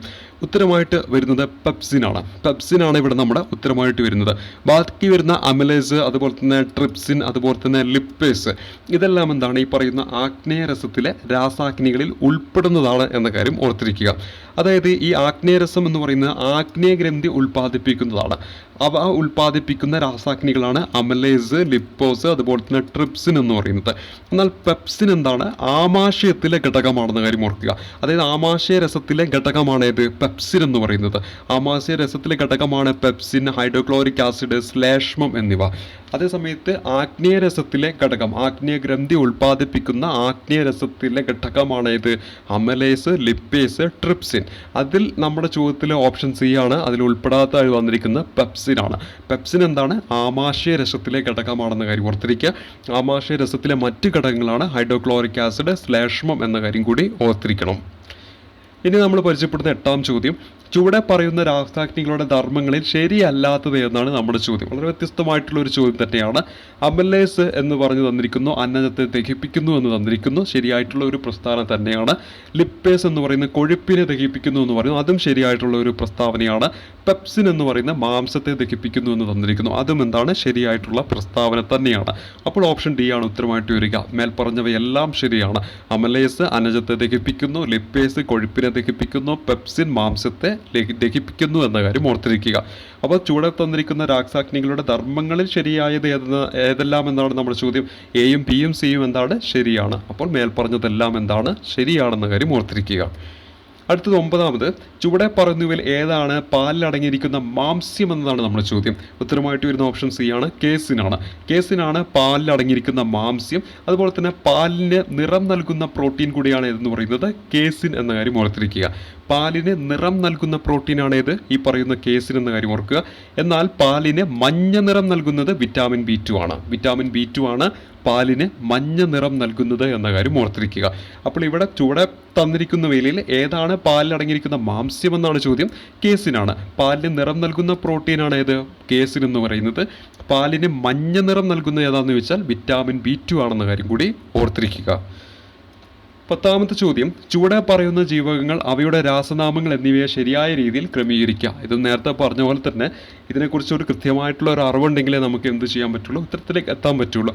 അതേ സമയത്ത് നമുക്കിതിൻ്റെ ഉത്തരത്തിലേക്ക് പെട്ടെന്ന് എത്താൻ പറ്റും. എങ്ങനെയാണ്, ഇവിടെ ഓപ്ഷൻ എ എന്ന് പറയുന്നത് ജീവകം D ആണ്. അതിന് കറസ്പോണ്ടിങ് ആയിട്ട് 1, 2, 3, 4 എന്ന് പറയുന്ന ആ ഒരു നമ്പറാണ് നമുക്ക് കണ്ടുപിടിക്കേണ്ടത്. നേരത്തെ പറഞ്ഞ പോലെ തന്നെ ചേരുംപടി ചേർക്കുക. ഇവിടെ ഉത്തരത്തിലേക്ക് നമുക്ക് എല്ലാവർക്കും ഒരുപക്ഷെ ഇതിൻ്റെ ഉത്തരം അറിയായിരിക്കും. പക്ഷെ തെറ്റിപ്പോകാൻ ഒരു കാര്യമുണ്ട്. എന്താണെന്ന് വെച്ച് നോക്കാം. ഇവിടെ ഈ D എന്ന് പറയുന്ന ഓപ്ഷനിലേക്ക് ഒന്ന് പെട്ടെന്ന് പോവുക. ഈ D ഉണ്ട്, 3 എടുത്തു. D ഉണ്ട്, 3 എടുത്തു. ശരിയാണോ ഉത്തരം? തെറ്റാണ് ഉത്തരം. നമുക്ക് പെട്ടെന്ന് എന്ത് ചെയ്യും, പെട്ടെന്ന് പരീക്ഷ പേപ്പറിലേക്ക് നോക്കുമ്പോൾ എനിക്ക് അറിയാവുന്ന ഒരു ടോപ്പിക്കാണല്ലോ, പെട്ടെന്ന് പോയിട്ട് നമ്മൾ എന്ത് ചെയ്യും, ഡി അങ്ങോട്ട് പോയിട്ട് കറപ്പിക്കും. പക്ഷേ യഥാർത്ഥത്തിൽ ഓർത്തിരിക്കണം, എയ്ക്ക് കറസ്പോണ്ടിങ് ആയിട്ടുള്ള 1 2 3 4 ആണ് കണ്ടുപിടിക്കേണ്ടെന്ന കാര്യം പ്രത്യേകം ശ്രദ്ധിച്ചു വേണം ഈ ഒരു ചോദ്യം ചെയ്യാനായിട്ട്. എന്താണ് എയ്ക്ക് കറസ്പോണ്ടിങ് ആയിട്ടുള്ള 1 2 3 4, ബിക്ക് കറസ്പോണ്ടിങ് ആയിട്ടുള്ള 1 2 3 4 അതിലേതാണെന്നാണ് സെലക്ട് ചെയ്യേണ്ടത്. അപ്പോൾ ഇവിടെ ജീവകം ഡിൻ്റെ രാസനാമം എനിക്കറിയാം, സയൻറ്റിഫിക് നെയിം എനിക്കറിയാം. എന്താണ് ജീവകം ഡിൻ്റെ കേസിലേക്ക് പോവുകയാണെങ്കിൽ അതിൻ്റെ സയൻറ്റിഫിക് നെയിം എന്ന് പറയുന്നത് കാൽസിഫെറോൾ ആണെന്ന് എനിക്കറിയാം. പക്ഷേ പെട്ടെന്ന് നമ്മൾ എന്ത് കൊടുക്കും, ഒറ്റയടിക്ക് D3 എന്ന് പോയിട്ട് കണ്ടതുകൊണ്ട് ഒറ്റയടിക്ക് അങ്ങോട്ട് എന്ത് കൊടുക്കും, ഓപ്ഷൻ ഡി അങ്ങ് കറപ്പിക്കും. പക്ഷേ യഥാർത്ഥത്തിൽ ഉത്തരമായിട്ട് വരുന്നത് എന്താണ്, എയ്ക്ക് കറസ്പോണ്ടിങ് ആയിട്ട്, എയിൽ ഉൾപ്പെടുന്നതാണ് ഇവിടെ ജീവകം ഡി, അതിന് കറസ്പോണ്ടിങ് ആയിട്ട് ഈ 3 എന്ന് പറയുന്ന ഓപ്ഷനാണ് വരുന്നത് എന്ന കാര്യം പ്രത്യേകം ശ്രദ്ധിച്ചു വേണം ഈ ഒരു ചോദ്യം ചെയ്യാനായിട്ട്. അപ്പോൾ ഇത് PSC കൃത്യമായിട്ട് അറിഞ്ഞുകൊണ്ടിടുന്ന ചോദ്യമാണ്. ഉദ്യോഗാർത്ഥികൾക്ക് എത്രത്തോളം നിരീക്ഷണബോധം ഉണ്ടെന്ന് മനസ്സിലാക്കാൻ വേണ്ടി ഇടുന്നൊരു ചോദ്യമായിരിക്കും. അപ്പോൾ അത്തരത്തിലുള്ള ചോദ്യങ്ങളൊക്കെ ഫേസ് ചെയ്യുമ്പോൾ കൃത്യമായിട്ട് മനസ്സിലാക്കിയിട്ട് വേണം ചെയ്യാൻ. അറിയുന്ന ചോദ്യത്തിന് ഉത്തരം എന്ത് ചെയ്യരുത്, തെറ്റിക്കാൻ പാടില്ല. അപ്പോൾ ഇവിടെ നോക്കാം, ഡി എന്ന് പറയുന്ന ഓപ്ഷൻ, അതായത് ജീവകം ഡി, ഓപ്ഷൻ എയിൽ വരുന്ന ജീവകം ഡി, ജീവകം ഡിക്ക് കറസ്പോണ്ടിങ് ആയിട്ട് കാൽസിഫെറോൾ. എ എന്ന് പറയുന്നത് 3, എ എന്ന് പറയുന്നത് 3, ഇത് രണ്ടും അങ്ങോട്ട് ഡിലീറ്റ് ആക്കിയോ. ബാക്കി ബിയും ചെയ്യുമ്പോൾ തന്നെ ഉത്തരത്തിലേക്ക് എത്താം. ബി എന്താണ്, ബി ജീവകം ഇ ആണ്. ജീവകം ഇക്ക് കറസ്പോണ്ടിങ് ആയിട്ടുള്ള എന്താണ്, ടോക്കോഫിറോൾ. ജീവകം ഇയുടെ സയൻറ്റിഫിക് നെയിം അല്ലേ ടോക്കോഫിറോൾ എന്ന് പറയുന്നത്. അപ്പോൾ ഇവിടെ എന്താണ്, ഓപ്ഷൻ എ ആണ് നമ്മൾ ഉത്തരമായിട്ട് വരിക. ഇനി സിൻ്റെ കേസിലേക്ക് പോകാം. എന്താണ്, ജീവകം B7, ജീവകം B7 എന്താണ്, ബയോട്ടിൻ. അതുപോലെ തന്നെ ജീവകം B9 എന്താണ്, ഫോളിക് ആസിഡ്. ജീവകം B9 എന്താണ്, ഫോളിക് ആസിഡ്. അപ്പം ജീവകം ഡി എന്താണ്, കാൽസിഫെറോള്. ജീവകം ഇ എന്താണ്, ജീവകം ഇ എന്ന് പറയുന്നത് ടോക്കോഫെറോള്. ജീവകം B7 എന്താണ്, ജീവകം B7 എന്ന് പറയുന്നത് ബയോട്ടിൻ.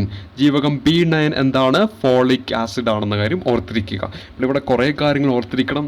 ഒന്ന്, നമുക്ക് കൃത്യമായിട്ട് അതിൻ്റെ ഉത്തരത്തിലേക്ക് എത്താൻ വേണ്ടിയിട്ട് നമുക്ക് എന്ത് ചെയ്യാൻ പറ്റും, ഏതെങ്കിലുമൊക്കെ ഓപ്ഷൻ അറിയാമെങ്കിൽ പെട്ടെന്ന് തന്നെ ഉത്തരത്തിലേക്ക് എത്താൻ പറ്റുന്ന തരത്തിലുള്ള ചോദ്യമാണ്. അതുകൊണ്ട് വളരെ പെട്ടെന്ന് തന്നെ ഉത്തരത്തിലേക്ക് ആ ഒരു രീതിയിലേക്ക് എത്തുക. കൂടുതൽ ഇത്തരത്തിലുള്ള ചോദ്യങ്ങളൊക്കെ എന്ത് ചെയ്തുകൊണ്ട് അതേപോലെ തന്നെ പ്രത്യേകം ശ്രദ്ധിക്കണം. നമ്മൾ ആദ്യം തുടക്കം കുറിച്ച് ആ ഭാഗത്ത് നിന്ന് തന്നെ ശ്രദ്ധിക്കണം. ഡി കണ്ടിട്ട് 3 പോയിട്ട് ഒരിക്കലും കറപ്പിക്കരുത്. തീർച്ചയായിട്ടും എങ്ങനെ നോക്കണം, ഓപ്ഷൻ നോക്കുക, അതിന് കറസ്പോണ്ടിങ് ആയിട്ടുള്ള 1 2 3 സെലക്ട് ചെയ്യുക. ഓർത്തിരിക്കണം. അതേപോലെ തന്നെ ഈ ഒരു ചോദ്യമായിട്ട് ബന്ധപ്പെടുത്തി കുറച്ച് കാര്യങ്ങൾ കൂടി പരിചയപ്പെടാം. ജീവകം എ എന്ന് പറയുന്നത് റെറ്റിനോയിഡ് ആണ്, അതിൻ്റെ എന്ത് പറയുന്നത് സയൻറ്റിഫിക് നെയിം എന്ന് പറയുന്നത്. അതുപോലെ തന്നെ ജീവകം സിയിലേക്ക് പോകുമ്പോൾ അസ്കോർബിക് ആസിഡ് ആണെന്ന കാര്യം ഓർത്തിരിക്കുക. ജീവകം ഡി എന്ന് പറയുന്നത് കാൽസിഫെറോൾ ആണ്. ജീവകം ഇ എന്ന് പറയുന്നത് ടോക്കോഫെറോൾ ആണെന്ന കാര്യം ഓർത്തിരിക്കണം. ജീവകം എ എന്ന് പറയുന്നത് റെറ്റിനോയിഡ് ആണ്. ജീവകം സി എന്ന് പറയുന്നത് അസ്കോർബിക് ആസിഡ് ആണ്. ജീവകം ഡി എന്ന് പറയുന്നത് കാൽസിഫെറോൾ ആണ്. ജീവകം ഇ എന്ന് പറയുന്നത് എന്താണ്, ടോക്കോഫെറോൾ ആണ്. ജീവകം കെ എന്ന് പറയുന്നത് ഫിലോക്കിനോൻ ആണെന്ന കാര്യം ഓർത്തിരിക്കുക. അപ്പോൾ ജീവകം എ റെറ്റിനോയിഡ്, ജീവകം സി അസ്കോർബിക് ആസിഡ്, ജീവകം ഡി കാൽസിഫെറോൾ, ജീവകം ഇ ടോക്കോഫെറോൾ, അതുപോലെ തന്നെ ജീവകം കെയിലേക്ക് വരുമ്പോൾ ഫിലോക്കിനോൻ ആണെന്ന കാര്യം ഓർത്തിരിക്കുക. അതേപോലെ തന്നെ ഇനി ജീവകം ബിൻ്റെ കേസിലേക്ക് വരുമ്പോൾ നമുക്കറിയാം ബി കോംപ്ലക്സ് എന്ന് പറയാം. ബി കോംപ്ലക്സ് എന്ന് പറയുമ്പോൾ അതിൽ തന്നെ B1 മുതൽ B12 വരെ അറിഞ്ഞിരിക്കണം. അതായത് B1 എന്ന് പറയുമ്പോൾ തയാമിനാണ്, B2 എന്ന് പറയുമ്പോൾ റൈബോഫ്ലാവിനാണ്, B3 എന്ന് പറയുമ്പോൾ നിയാസിനാണ്. പിന്നെ ഉള്ളത് B5 B4 ഇല്ല, അതെന്താണ്, പാൻതനിക് ആസിഡ് ആണ്. B6 എന്ന് പറയുമ്പോൾ പിരിഡോക്സിനാണ് B6 എന്ന് പറയുമ്പോൾ. ഇനി B7ലേക്ക് വരുമ്പോൾ ബയോട്ടിൻ ആണ്. അതുപോലെ തന്നെ 7 കഴിഞ്ഞാൽ 8 ഇല്ല, 9 ഉള്ളത്, ഫോളിക് ആസിഡ് ആണ് B9 എന്ന് പറഞ്ഞാൽ. പിന്നെ 12 ഉള്ളത് എന്താണ്, സൈനാകൊബാലമൈൻ ആണ്. അപ്പോൾ B9 എന്ന് പറയുന്നത് സൈനാകൊബാലമൈൻ ആണെന്ന് കാര്യം ഓർക്കുക. അപ്പോൾ വിറ്റാമിൻ B1 എന്ന് പറയുന്നത് തയാമിനാണ്, B2 എന്ന് പറയുന്നത് റൈബോഫ്ലാവിനാണ്, അതുപോലെ തന്നെ B3 എന്ന് പറയുന്നത് നിയാസിനാണ്, B5 എന്ന് പറയുന്നത് പാൻതനിക് ആസിഡ് ആണ്, B9 എന്ന് പറയുന്നത് എന്താണ്, B6 എന്ന് പറയുന്നത് പിരിഡോക്സിനാണ്, B7 എന്ന് പറയുന്നത് എന്താണ്, ബയോട്ടിൻ ആണ്, B9 എന്ന് പറയുന്നത് എന്താണ്, ഫോളിക് ആസിഡ് ആണ്, B12 എന്ന് പറയുന്നത് സൈനോകൊബാലമൈൻ ആണെന്ന് കാര്യം ഓർത്തിരിക്കുക. ഈ B2 തന്നെയാണ് എന്തെന്നും പറയുന്നത്, വിറ്റാമിൻ ജി എന്നും കൂടെ പറയുന്നത്. വൈറ്റമിൻ B2 തന്നെയാണ് വൈറ്റമിൻ ജി എന്ന് പറയുന്നത്. വൈറ്റമിൻ എച്ചിനെ തന്നെയാണ് എന്തെന്നും കൂടെ പറയുന്നത്, വൈറ്റമിൻ B7 എന്ന് പറയുന്നത്. വൈറ്റമിൻ B7 ആണ് വൈറ്റമിൻ എച്ച് എന്ന് പറയുന്നത്. വൈറ്റമിൻ B2 എന്തെന്ന് പറയുന്നത്, വൈറ്റമിൻ ജി എന്ന് പറയുന്നത്. അപ്പോൾ ഇവിടെ പഠിച്ചത് ജീവകം എ എന്താണ്, റെറ്റിനോയിഡ്. ജീവകം സി എന്താണ്, അസ്കോർബിക് ആസിഡ്. ജീവകം ഡി എന്താണ്, കാൽസിഫെറോൾ. ജീവകം ഇ എന്താണ്, ടോക്കോഫെറോൾ. ജീവകം കെ എന്താണ്, ഫിലോക്കിനോൺ. ഇനി ബി കോംപ്ലക്സിലേക്ക് വരുമ്പോൾ വിറ്റാമിൻ B1 എന്താണ്, തയാമിൻ. വിറ്റാമിൻ B2 എന്താണ്, റൈബോഫ്ലാവിൻ. വിറ്റാമിൻ B3 എന്താണ്, നിയാസിൻ. വിറ്റാമിൻ B5 എന്താണ്, പാൻതനിക് ആസിഡ്. വിറ്റാമിൻ B6 എന്താണ്, പിരിഡോക്സിൻ. വിറ്റാമിൻ B7 എന്താണ്? ബയോട്ടിൻ. വിറ്റാമിൻ B9 എന്താണ്? Folic acid. വിറ്റാമിൻ B12 എന്താണ്? സൈനാകോബാലാമൈൻ. ഇതിൽ B2 തന്നെയാണ് വിറ്റാമിൻ G എന്ന് പറയുന്നത്. അതുപോലെ തന്നെ B7 തന്നെയാണ് വിറ്റാമിൻ H എന്ന് പറയുന്നത്. പരീക്ഷയിൽ ചോദിക്കാറുണ്ടായിരുന്നു വിറ്റാമിൻ ജിക്ക് കറസ്പോണ്ടിങ് ആയിട്ടുള്ള എന്താണ് സയന്റിഫിക് നെയിം എന്തെന്നൊക്കെ ചോദിക്കും. അപ്പോൾ നമുക്ക് വിറ്റാമിൻ G ആണ് B2 എന്ന് അറിഞ്ഞെങ്കിൽ മാത്രമേ റൈബോഫ്ലാവിൻ എന്ന് പറയുന്ന ഉത്തരത്തിലേക്ക് എത്താൻ പറ്റത്തുള്ളൂ. അപ്പോൾ ഈ പറഞ്ഞ കാര്യം മനസ്സിലായെന്ന് വിചാരിക്കുന്നു. അടുത്ത ചോദ്യത്തിലേക്ക് പോവാം. അടുത്ത ചോദ്യം, ചുവടെ പറയുന്നവയിൽ ശരിയല്ലാത്ത പ്രസ്താവനകൾ ഏതെല്ലാമെന്നാണ് നമ്മുടെ ചോദ്യം. എവിടെയും എന്തൊക്കെയാണ് നമ്മുടെ പ്രസ്താവനകൾ നോക്കാം. ADEK എന്നിവ കൊഴുപ്പിൽ ലയിക്കുന്ന ജീവകമാണ്. ശരിയായ ഒരു എന്താണ് ഓപ്ഷനാണ്. നമ്മൾ പഠിച്ചിട്ടുണ്ട് അടയ്ക്ക് കൊഴുപ്പുണ്ട്. ADEK എന്താണ്? അടയ്ക്ക് കൊഴുപ്പുണ്ട്. അത് എന്താണ്? കൊഴുപ്പിൽ ലയിക്കുന്ന വിറ്റാമിനാണ്. ബാക്കി വരുന്ന Bയും Cയും എന്താണ്? ജലത്തിൽ ലയിക്കുന്ന വിറ്റാമിനാണ്. അപ്പോൾ അടയ്ക്ക് കൊഴുപ്പുണ്ടെന്ന് ആ ഒരു സൂത്രവാക്യം ഓർത്തിരിക്കുക. അപ്പോൾ നമുക്ക് ADEK അടയ്ക്ക് എന്ന് കിട്ടും. അതെന്താണ്? ഈ പറയുന്ന കൊഴുപ്പിൽ ലയിക്കുന്ന ജീവകമാണ്. അപ്പോൾ ഇവിടെ ഒന്നാമത്തെ ഓപ്ഷൻ ശരിയാണ്. രണ്ടാം നോക്കാം. സൂര്യപ്രകാശത്തിലെ അൾട്രാവയലറ്റ് രശ്മികളുടെ സഹായത്താൽ ത്വക്കിൽ നിർമ്മിക്കപ്പെടുന്നതാണ് ജീവകം D എന്ന് പറയുന്നു. ശരിയായിട്ടുള്ള ഒരു പ്രസ്താവനയാണ്. സൂര്യപ്രകാശത്തിലെ അൾട്രാവയലറ്റ് രശ്മിയുടെ സഹായത്താൽ ത്വക്കിൽ നിർമ്മിക്കപ്പെടുന്ന ജീവകമാണ് D എന്ന കാര്യം ഓർത്തിരിക്കാൻ ഇത്രമാത്രം ചെയ്താൽ മതി. സൂര്യൻ എപ്പോഴാണ് ഉണ്ടാകുക? ഡേ സമയത്തല്ലേ സൂര്യൻ ഉണ്ടാകുക. അപ്പോൾ സ്വാഭാവികമായിട്ടും സൂര്യപ്രകാശത്തിൽ നിന്നുണ്ടാകുന്ന വിറ്റാമിനാണ് ഏത്? ജീവകം D എന്ന് ഓർത്തിരിക്കുക. ഇനി മൂന്നാമത്തെ കേസിലേക്ക് നോക്കുക. രക്തം കട്ട പിടിക്കുന്നതിന് സഹായിക്കുന്ന ജീവകം ഏതാണ്? K തന്നെയാണ്. അടുത്ത ചോദ്യം നോക്കാം. നാലാമത്തെ ഓപ്ഷൻ നോക്കിക്കുക. കൃത്രിമമായി നിർമ്മിച്ച ആദ്യത്തെ ജീവകമാണ് ജീവകം E. അത് തെറ്റായിട്ടുള്ള ഓപ്ഷൻ അല്ലേ? യഥാർത്ഥത്തിൽ അവിടെ എന്ത് വേണം? ജീവകം C എന്നാണ് വേണ്ടത്. കൃത്രിമമായിട്ട് നിർമ്മിച്ച ആദ്യത്തെ ജീവകം ഏതാണ്? ജീവകം C ആണെന്ന കാര്യം ഓർത്തിരിക്കുക. 1, 2, 3 എന്ന് പറയുന്ന ഓപ്ഷനിലെല്ലാം ശരിയാണ്. 4 എന്ന് പറയുന്ന ഓപ്ഷൻ തെറ്റാണ്. ഓപ്ഷൻ D ആണ് നമ്മുടെ ഉത്തരമായിട്ട് വരുന്നത്. അതായത് 4 എന്ന് പറയുന്നതാണ് ഇവിടെ ഉത്തരമായിട്ട് വരുന്നത്. അതായത് ഓപ്ഷൻ D ആണ് ഉത്തരം. അതായത് കൃത്രിമമായിട്ട് നിർമ്മിച്ച ആദ്യ ജീവകമാണ് ജീവകം C എന്നാണ് ഇവിടെ വരേണ്ടത്. ആ ഒരു ഓപ്ഷനാണ് ഇവിടെ എന്തായിട്ട് വരുന്നത്? തെറ്റായിട്ട് വന്നിരിക്കുന്നത്. നമ്മൾ ഉത്തരമായിട്ട് വരുന്നതും ഓപ്ഷൻ D ആണെന്ന കാര്യം ഓർക്കുക. ഇവിടെ ആദ്യം തന്നിരിക്കുന്ന ഓപ്ഷൻ ADEK എന്നിവ കൊഴുപ്പിൽ ലയിക്കുന്ന ജീവകമാണ്. സൂര്യപ്രകാശത്തിലെ അൾട്രാവയലറ്റ് രശ്മികളുടെ സഹായത്താൽ ത്വക്കിൽ നിർമ്മിക്കപ്പെടുന്നതാണ് ജീവകം D. അതുപോലെ തന്നെ രക്തം കട്ടപിടിക്കുന്നതിന് സഹായിക്കുന്ന ജീവകമാണ് ഏത്? ജീവകം K എന്ന കാര്യം കൂടി ഓർത്തിരിക്കുക. അതേപോലെ അറിഞ്ഞിരിക്കണം കൃത്രിമമായിട്ട് നിർമ്മിച്ച ആദ്യത്തെ ജീവകമാണ് ജീവകം C എന്ന കാര്യം കൂടി ഓർത്തിരിക്കുക. അപ്പോൾ അടയ്ക്ക് കൊഴുപ്പുണ്ടെന്ന ആ ഒരു കാര്യം കൂടി ഓർത്തിരിക്കണം. അതിൽ നിന്ന് ADEK എന്ന് പറയുന്നത് കൊഴുപ്പിൽ ലയിക്കുന്നതാണ് കിട്ടും. ബാക്കി വരുന്ന Bയും Cയും എന്താണ്? ജലത്തിൽ ലയിക്കുന്നതാണെന്ന കാര്യം കൂടി ഓർത്തിരിക്കുക. ഇനി നമ്മൾ പരിചയപ്പെടുന്ന 12ാമത്തെ ചോദ്യമാണ്. ചുവടെ പറയുന്നവയിൽ ശരിയായ പ്രസ്താവന ഏതെന്നാണ് നമ്മുടെ ചോദ്യം. ചുവടെ പറയുന്നവയിൽ ശരിയായിട്ടുള്ള പ്രസ്താവനകൾ ഏതെല്ലാം എന്നാണ് നമുക്കിവിടെ തിരഞ്ഞെടുക്കേണ്ടത്. ഒന്നാമത് തന്നിരിക്കുന്നത് ഓക്സിറ്റോക്സിൻ, വാസോപ്രിസിൻ എന്നിവ ഹൈപ്പോതലാമസ് ഉൽപ്പാദിപ്പിക്കുന്ന ഹോർമോണുകളാണെന്നാണ് നമ്മുടെ ചോദ്യം.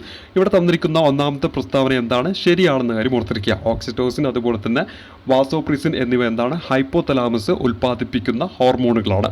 അതേപോലെ തന്നെ രണ്ടാമത്തിലേക്ക് വരുമ്പോൾ മനുഷ്യ ശരീരത്തിലെ ഏറ്റവും വലിയ അന്തസ്രാവി ഗ്രന്ഥിയായ തൈറോയിഡ് ഗ്രന്ഥി ഉൽപ്പാദിപ്പിക്കുന്ന ഹോർമോണുകളാണ് തൈറോക്സിൻ, കാൽസിറ്റോണിൻ എന്നിവ. ഇവിടെ ഈ ഒരു ഓപ്ഷൻ വായിക്കുമ്പോൾ തന്നെ മനസ്സിലാക്കേണ്ട ഒരു കാര്യം, ചിലപ്പോൾ ഇവിടെ ഈ വലിയ എന്ന് മാറ്റിയിട്ട് ചിലപ്പോൾ ചെറിയ എന്നൊക്കെ കൊടുക്കും. മനുഷ്യ ശരീരത്തിലെ ഏറ്റവും ചെറിയ അന്തസ്രാവി ഗ്രന്ഥിയായ തൈറോയിഡ് ഗ്രന്ഥി ഉൽപ്പാദിപ്പിക്കുന്നു പറയുമ്പോൾ തന്നെ തെറ്റിപ്പോയില്ലേ? അപ്പോൾ അതിൻ്റെ ഉള്ളിൽ തന്നെ കുറേ ചോദ്യങ്ങൾ ഇരിക്കുന്നുണ്ടല്ലേ. മനുഷ്യ ശരീരത്തിലെ ഏറ്റവും വലിയ അന്തസ്രാവി ഗ്രന്ഥി ഏതാണ്? തൈറോയിഡ് ഗ്രന്ഥിയാണ്. ആ പറയുന്ന തൈറോയിഡ് ഗ്രന്ഥി ഉൽപ്പാദിപ്പിക്കുന്ന ഹോർമോണുകളാണ് തൈറോക്സിനും അതുപോലെ തന്നെ കാൽസിറ്റോണിനും. ശരിയായിട്ടുള്ള ഒരു പ്രസ്താവന തന്നെയാണ്. അതേപോലെ തന്നെ മനുഷ്യനിലെ ഏറ്റവും ചെറിയ അന്തസ്രാവി ഗ്രന്ഥിയാണ് അഡ്രിനാൽ ഗ്രന്ഥി. അത് ശരിയാണോ തെറ്റാണോ? അത് തെറ്റാണ്. മനുഷ്യരിലെ ഏറ്റവും ചെറിയ അന്തസ്രാവി ഗ്രന്ഥി ഏതാണ്? പൈനിയൽ ഗ്രന്ഥിയാണ്. മനുഷ്യരിലെ ഏറ്റവും ചെറിയ അന്തസ്രാവി ഗ്രന്ഥി ഏതാണ്? പൈനിയൽ ഗ്രന്ഥിയാണെന്ന് കാര്യം ഓർക്കുക. അപ്പോൾ ഓപ്ഷൻ B ഇവിടെ മൂന്നാമത്തെ ഓപ്ഷൻ എന്താണ്? തെറ്റാണ്. അപ്പോൾ മൂന്നാമത്തെ ഓപ്ഷൻ വരുന്ന ഓപ്ഷൻ B അങ്ങോട്ട് കളയാം. അതുപോലെ തന്നെ C കളയാം. അതുപോലെ തന്നെ നമുക്കിവിടെ D കളയാൻ പറ്റുമോ? ശരിയായിട്ടുള്ള പ്രസ്താവനയാണ് കണ്ടുപിടിക്കാൻ പറഞ്ഞത്. അപ്പോൾ സ്വാഭാവികമായിട്ടും ഇതിൽ ശരിയായിട്ടുള്ള ഓപ്ഷൻ A ആയിരിക്കും. നമ്മുടെ ഉത്തരമായിട്ട് വരുന്ന ഓപ്ഷൻ A ആയിരിക്കും. അതായത് നാലാമത്തതും എന്ത് തന്നെയായിരിക്കും? ശരിയായിരിക്കും. എന്താണ്? പ്രൊജസ്ട്രോൺ എന്നത് പ്ലാസന്റ് ഉൽപ്പാദിപ്പിക്കുന്ന ഹോർമോൺ ആകുന്നു. പ്രൊജസ്ട്രോൺ എന്നത് പ്ലാസന്റ് ഉൽപ്പാദിപ്പിക്കുന്ന ഹോർമോൺ ആകുന്നു. പ്ലാസന്റ് ഉൽപ്പാദിപ്പിക്കുന്ന ഹോർമോണാണ് പ്രൊജസ്ട്രോൺ എന്നാണ് പറയുന്നത്. അതും എന്താണ്? ശരിയായിട്ടുള്ള പ്രസ്താവനയാണ്. 1, 2, 3, 4 എന്നിങ്ങനെ 4 പ്രസ്താവന തന്നിരിക്കുന്നു. അതിൽ ശരിയായിട്ടുള്ള 1ഉം അതുപോലെ തന്നെ 2ഉം 4ഉം ശരിയാണ്.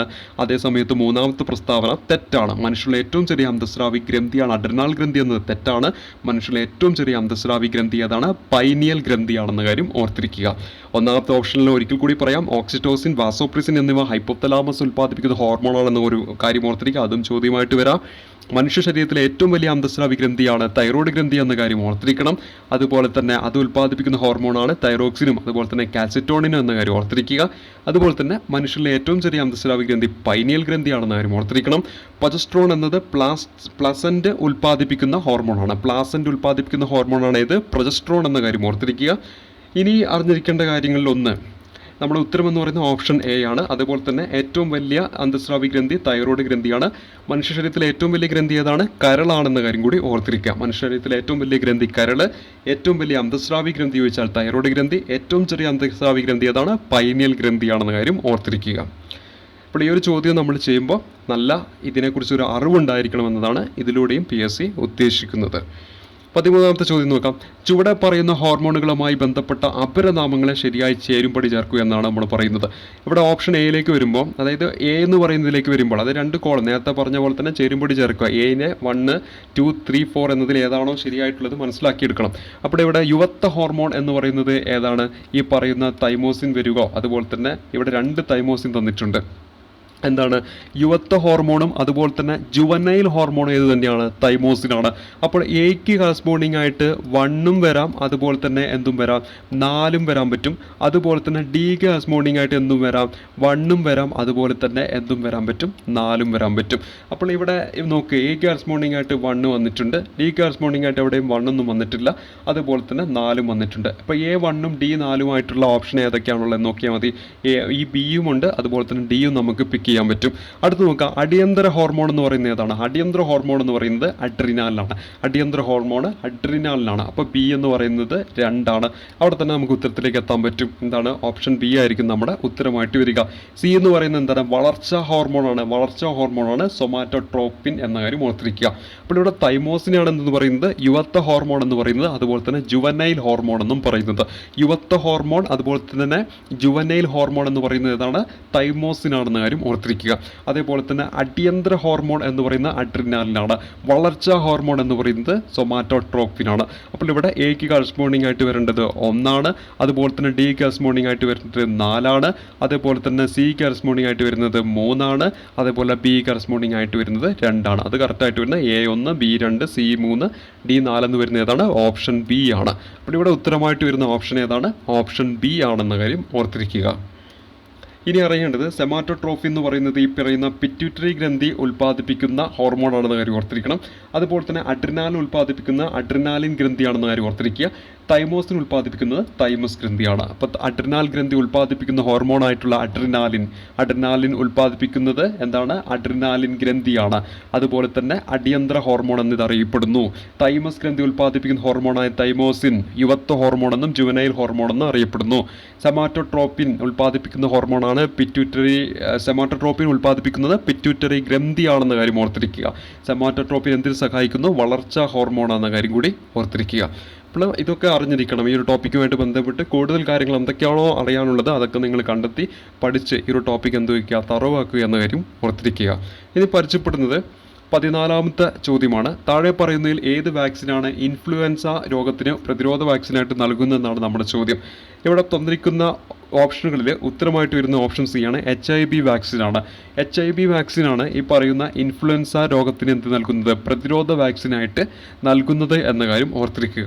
അതേപോലെ തന്നെ BCG വാക്സിൻ എന്ന് പറയുന്നത് ക്ഷയരോഗത്തിനെതിരെ പ്രാഥമികമായിട്ട് ഉപയോഗിക്കുന്ന വാക്സിനാണെന്ന് കാര്യം ഓർക്കുക. ഇനി DPT വാക്സിൻ എന്ന് പറയുന്നത് മനുഷ്യരിൽ 3 പകർച്ചവ്യാധികൾക്കെതിരായിട്ടുള്ള ഒരു കോമ്പിനേഷൻ വാക്സിനുകളുടെ ഒരു വിഭാഗമാണ് ഈ DPT. അത് ഏതൊക്കെയാണ്? ഡിഫ്തീരിയ, അതുപോലെ തന്നെ പെർട്യൂസിസ്, അതിനാണ് വില്ലൻ ചുമ എന്ന് പറയുക. അതുപോലെ തന്നെ ടെറ്റനസ്. എന്താണ്? ഡിഫ്തീരിയ, പെർട്യൂസിസ് അല്ലെങ്കിൽ വില്ലൻ ചുമ, ടെറ്റനസ്. ഇതിന് 3 ആയിട്ട് കൊടുക്കുന്ന വാക്സിനാണ് ഇത് DPT വാക്സിൻ. അതും പരീക്ഷയ്ക്ക് ചോദിക്കാറുള്ളതാണ്. DPT വാക്സിൻ താഴെ പറയുന്ന ഏത് രോഗങ്ങൾക്കായിട്ട് നൽകുന്ന വാക്സിനാണ്, അല്ലെങ്കിൽ DPT വാക്സിൻ ഉപയോഗിക്കാത്ത താഴെ പറയുന്ന രോഗങ്ങൾ ഏതൊക്കെയാണെന്നൊക്കെ ചോദിക്കും. അവിടെ എന്താണ്? ഡിഫ്തീരിയ, പെർട്യൂസിസ്, അതുപോലെ തന്നെ ടെറ്റനസ്. ഈ 3 രോഗങ്ങൾക്കായിട്ട് കൊടുക്കുന്ന ഒരു വാക്സിനാണ് DPT വാക്സിൻ. BCG വാക്സിൻ എന്തിനാണ് കൊടുക്കുന്നത്? ക്ഷയരോഗത്തിനെതിരായിട്ട്. ഇപ്പം നമ്മൾ പഠിച്ച ഇൻഫ്ലുവൻസ രോഗത്തിന് പ്രതിരോധമായിട്ട് HIV വാക്സിനാണെന്ന കാര്യം ഓർത്തിരിക്കുക. 15-ാമത്തെ ചോദ്യം നോക്കാം. 15-ാമത്തെ ചോദ്യം, കൊറോണ വൈറസ് COVID-19 രോഗത്തെ ലോകാരോഗ്യ സംഘടന ഏത് വിഭാഗത്തിൽ ഉൾപ്പെടുത്തിയിരിക്കുന്നു എന്നാണ് ചോദ്യം. ഉത്തരമായിട്ട് വരുന്ന പാൻഡമിക് ആണ്. പാൻഡമിക് എന്ന് പറയുന്നത് എന്താണ്? ഒരു രാജ്യത്തെയോ അല്ലെങ്കിൽ ലോകത്തെ മുഴുവൻ തന്നെയോ ബാധിക്കുന്ന രോഗത്തെയാണ് നമ്മൾ പാൻഡമിക് എന്ന് പറയുന്നത്, അല്ലെങ്കിൽ മഹാമാരി എന്ന് പറയുന്നത്. ഒരു രാജ്യത്തെയോ അല്ലെങ്കിൽ ലോകത്തെ മുഴുവൻ തന്നെയോ ബാധിക്കുന്ന രോഗത്തെയായിരിക്കും എന്തെന്ന് പറയുന്നത്? പാൻഡമിക് അല്ലെങ്കിൽ മഹാമാരി എന്ന് പറയുന്നത് എന്ന കാര്യം ഓർക്കുക. അപ്പോൾ കൊറോണ വൈറസ് അല്ലെങ്കിൽ COVID-19 എന്തിന് ഉദാഹരണമാണ്? ഒരു പാൻഡമിക് ഡിസീസസിന് ഉദാഹരണമാണെന്ന കാര്യം ഓർത്തിരിക്കുക. അടുത്തത്, താഴെ പറയുന്നവയിൽ വൈറസ് രോഗമല്ലാത്തത് എന്നാണ് നമ്മുടെ ചോദ്യം. ഉത്തരമായിട്ട് വരുന്ന ആന്ത്രാക്സ് ആണ്. ആന്ത്രാക്സ് എന്ന് പറയുന്നത് എന്താണ്?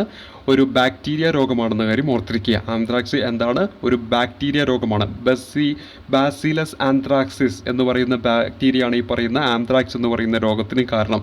ബാസിലസ് ആന്ത്രാസിസ് എന്ന് പറയുന്ന ബാക്ടീരിയയാണ് ഈ പറയുന്ന ആന്ത്രാക്സ് രോഗത്തിന് കാരണം. അരിമ്പാറ, അതുപോലെ തന്നെ മീസിൽസ്, ജലദോഷം, ഇതൊക്കെ എന്താണ്? വൈറസ് രോഗമാണ്. എന്നാൽ ഈ പറയുന്ന ആന്ത്രാക്സ് എന്തല്ല? ഒരു വൈറസ് രോഗമല്ല, മറിച്ച് അതൊരു ബാക്ടീരിയ രോഗമാണ്. അതിന് കാരണമായ ബാക്ടീരിയയാണ് ബാസിലസ് ആന്ത്രാസിസ് എന്ന കാര്യം ഓർത്തിരിക്കുക. നമ്മളിനി പരിചയപ്പെടുന്ന 17-ാമത്തെ ചോദ്യമാണ്. 17-ാമത്തെ ചോദ്യം എന്ന് പറയുന്നത്, താഴെ പറയുന്ന രോഗങ്ങളെയും മനുഷ്യ ശരീരത്തിൽ അവ ബാധിക്കുന്ന അവയവങ്ങളെയും ശരിയായ രീതിയിൽ ക്രമീകരിക്കുക എന്നതാണ് നമ്മുടെ ചോദ്യമായിട്ട് വരുന്നത്. അതായത് നമ്മളിത് മുമ്പൊക്കെ പഠിച്ച പോലെ തന്നെ ചേരുംപടി ചേർക്കുക എന്നതാണ് നമ്മുടെ ചോദ്യം കൊണ്ട് അർത്ഥമാക്കുന്നത്. ഇവിടെ എക്ക് കറസ്പോണ്ടിങ് ആയിട്ടുള്ള 1, 2, 3, 4 ഏതാണെന്ന് നമ്മൾ കണ്ടുപിടിക്കണം. ഇവിടെ പാർക്കിൻസൺസ് എന്ന് പറയുന്ന ആ രോഗം എന്തിനെയാണ് ബാധിക്കുന്നത് നമുക്ക് അറിയാം. പാർക്കിൻസൺസ് എന്ന് പറയുന്ന രോഗം നാഡീവ്യവസ്ഥയെ ബാധിക്കുന്ന ഒരു രോഗമാണ്. അപ്പോൾ എ എന്ന് പറയുന്നത് 2 ആണ്. എ എന്ന് പറയുന്നത് 2 ഏതാണ്? എയും ബിയും ഉണ്ട്. ഡി എന്ന് പറയുന്ന ഓപ്ഷൻ നമുക്ക് എന്ത് ചെയ്യാൻ പറ്റും? അതുപോലെ തന്നെ സി എന്ന് പറയുന്ന ഓപ്ഷൻ നമുക്ക് ഡിലീറ്റ് ചെയ്യാൻ പറ്റും. ഇനി അടുത്ത ഇതിലേക്ക് പോകാം. ടൈഫോയിഡ് എന്തിനെയാണ് ബാധിക്കുന്നത്? കുടലിനെയാണ് ബാധിക്കുന്നത്. അവിടെ നമുക്ക് ബിയിലേക്ക് പോകുമ്പോൾ ബി എന്ന് പറയുന്നത് 4 ആണ്. ബി എന്ന് പറയുന്നത് ഇവിടെയും 4 തന്നെയാണ്. ഇനി അടുത്തിലേക്ക് വരികയാണ്. അടുത്തെന്ന് പറഞ്ഞാൽ എക്സിമ എന്ന് പറയുന്ന രോഗം ബാധിക്കുന്ന ത്വക്കിനെയാണെന്ന കാര്യം ഓർത്തിരിക്കുക. ഇവിടെ സി ആണ് അതിന് അങ്ങനെ ആ ഒരു രീതിയിൽ എന്ത് ചെയ്തിരിക്കുന്നത്? ജോയിൻ ചെയ്തിരിക്കുന്നത്. ഇവിടെ എന്താണ്? 3 എന്ന് പറഞ്ഞിട്ടാണ് കൊടുത്തിരിക്കുന്നത്. അതായത് തൊണ്ടയെ ബാധിക്കുന്നു എന്നാണ് കൊടുത്തത്. തെറ്റായിട്ടുള്ള ഓപ്ഷനാണ്. അപ്പോൾ ഇവിടെ നമുക്ക് ഓപ്ഷൻ എ ആണ് എന്ത് ഉത്തരമായിട്ട് വരിക. അതായത് ഈ ഒരു ഓപ്ഷൻ പ്രകാരം എ എന്ന് പറയുന്ന പാർക്കിൻസൺസ് രോഗം നാഡീവ്യവസ്ഥയെ ബാധിക്കുന്ന രോഗമാണ്. അതേപോലെ തന്നെ ബി എന്ന് പറയുന്നത് ടൈഫോയിഡ് രോഗം ഏതാണ്? കുടലിനെ ബാധിക്കുന്നു. എക്സിമ എന്ന് പറയുന്നത് ത്വക്കിനെ ബാധിക്കുന്നു. ഡിഫ്തീരിയ എന്ന് പറയുന്നത് തൊണ്ടയെ ബാധിക്കുന്ന രോഗമാണെന്ന കാര്യം ഓർത്തിരിക്കുക. അപ്പോൾ പാർക്കിൻസൺസ് രോഗം ബാധിക്കുന്ന ശരീര അവയവം എന്ന് വെച്ചാൽ നാഡീവ്യവസ്ഥയാണ്. ടൈഫോയിഡ് ബാധിക്കുന്നത് കുടലിനെയാണ്. അതുപോലെ തന്നെ എക്സിമ രോഗം ബാധിക്കുന്നത് ത്വക്കിനെയാണ്. ഡിഫ്തീരിയ ബാധിക്കുന്നത് തൊണ്ടയാണ് എന്ന കാര്യം ഓർത്തിരിക്കുക. ഇവിടെ നമുക്ക് രോഗങ്ങളെ കുറിച്ചിട്ട് ഒരു കൃത്യമായിട്ടുള്ള ഒരു ധാരണ ഉണ്ടെങ്കിൽ മാത്രമേ ഈ ഒരു ചോദ്യം നമുക്കതിൻ്റെ ഉത്തരത്തിലേക്ക് എത്താൻ പറ്റത്തുള്ളൂ. ഇനി അറിഞ്ഞിരിക്കേണ്ട കുറച്ച് ഇമ്പോർട്ടൻറ്റ് കാര്യം പരിചയപ്പെടാം. ചെറുകുടലിനെ ബാധിക്കുന്ന രോഗങ്ങളാണ് ഈ പറയുന്ന കോളറയും അതുപോലെ തന്നെ ടൈഫോയിഡും എന്ന കാര്യം ഓർത്തിരിക്കുക. അതേപോലെ തന്നെ ശ്വാസകോശത്തെ ബാധിക്കുന്ന 2 രോഗങ്ങൾ ന്യൂമോണിയ, വില്ലൻ ചുമ, അതുപോലെ തന്നെ ക്ഷയം. ഈ 3 രോഗങ്ങളും എന്തിനെ ബാധിക്കുന്നതാണ്? ശ്വാസകോശത്തെ ബാധിക്കുന്ന രോഗമാണ്. പ്ലേഗ് എന്ന് പറയുന്ന രോഗം ശ്വാസകോശത്തെയും അതുപോലെ തന്നെ രക്തധമനികളെയും ബാധിക്കുന്ന രോഗമാണ്. പ്ലേഗ് രോഗം ശ്വാസകോശത്തെയും അതുപോലെ തന്നെ രക്തധമനികളെയും ബാധിക്കുന്നുണ്ട്. ശ്വാസകോശത്തെ ബാധിക്കുന്ന രോഗമാണ് ന്യൂമോണിയ, വില്ലൻ ചുമ, ക്ഷയം എന്ന കാര്യം ഓർത്തിരിക്കുക. ചെറുകുടലിനെ ബാധിക്കുന്ന രോഗമാണ് കോളറ, അതുപോലെ തന്നെ ടൈഫോയിഡ് എന്നിവ. അതുപോലെ തന്നെ പേശികളെ ബാധിക്കുന്ന രോഗമാണ് ടെറ്റനസ് എന്ന് പറയുന്നത്. അതേപോലെ തന്നെ നാഡീവ്യവസ്ഥയെ ബാധിക്കുന്ന ഒരു രോഗമാണ് കുഷ്ഠം, പോളിയോ, വിഷബാധ എന്നിവ. പേശികളെ ബാധിക്കുന്നതാണ് ടെറ്റനസ്, അതുപോലെ തന്നെ പോളിയോ, അതുപോലെ തന്നെ കുഷ്ഠം, വിഷബാധ തുടങ്ങിയവയെല്ലാം നാഡീവ്യവസ്ഥയെ ബാധിക്കുന്ന രോഗമാണെന്ന കാര്യം ഓർക്കണം.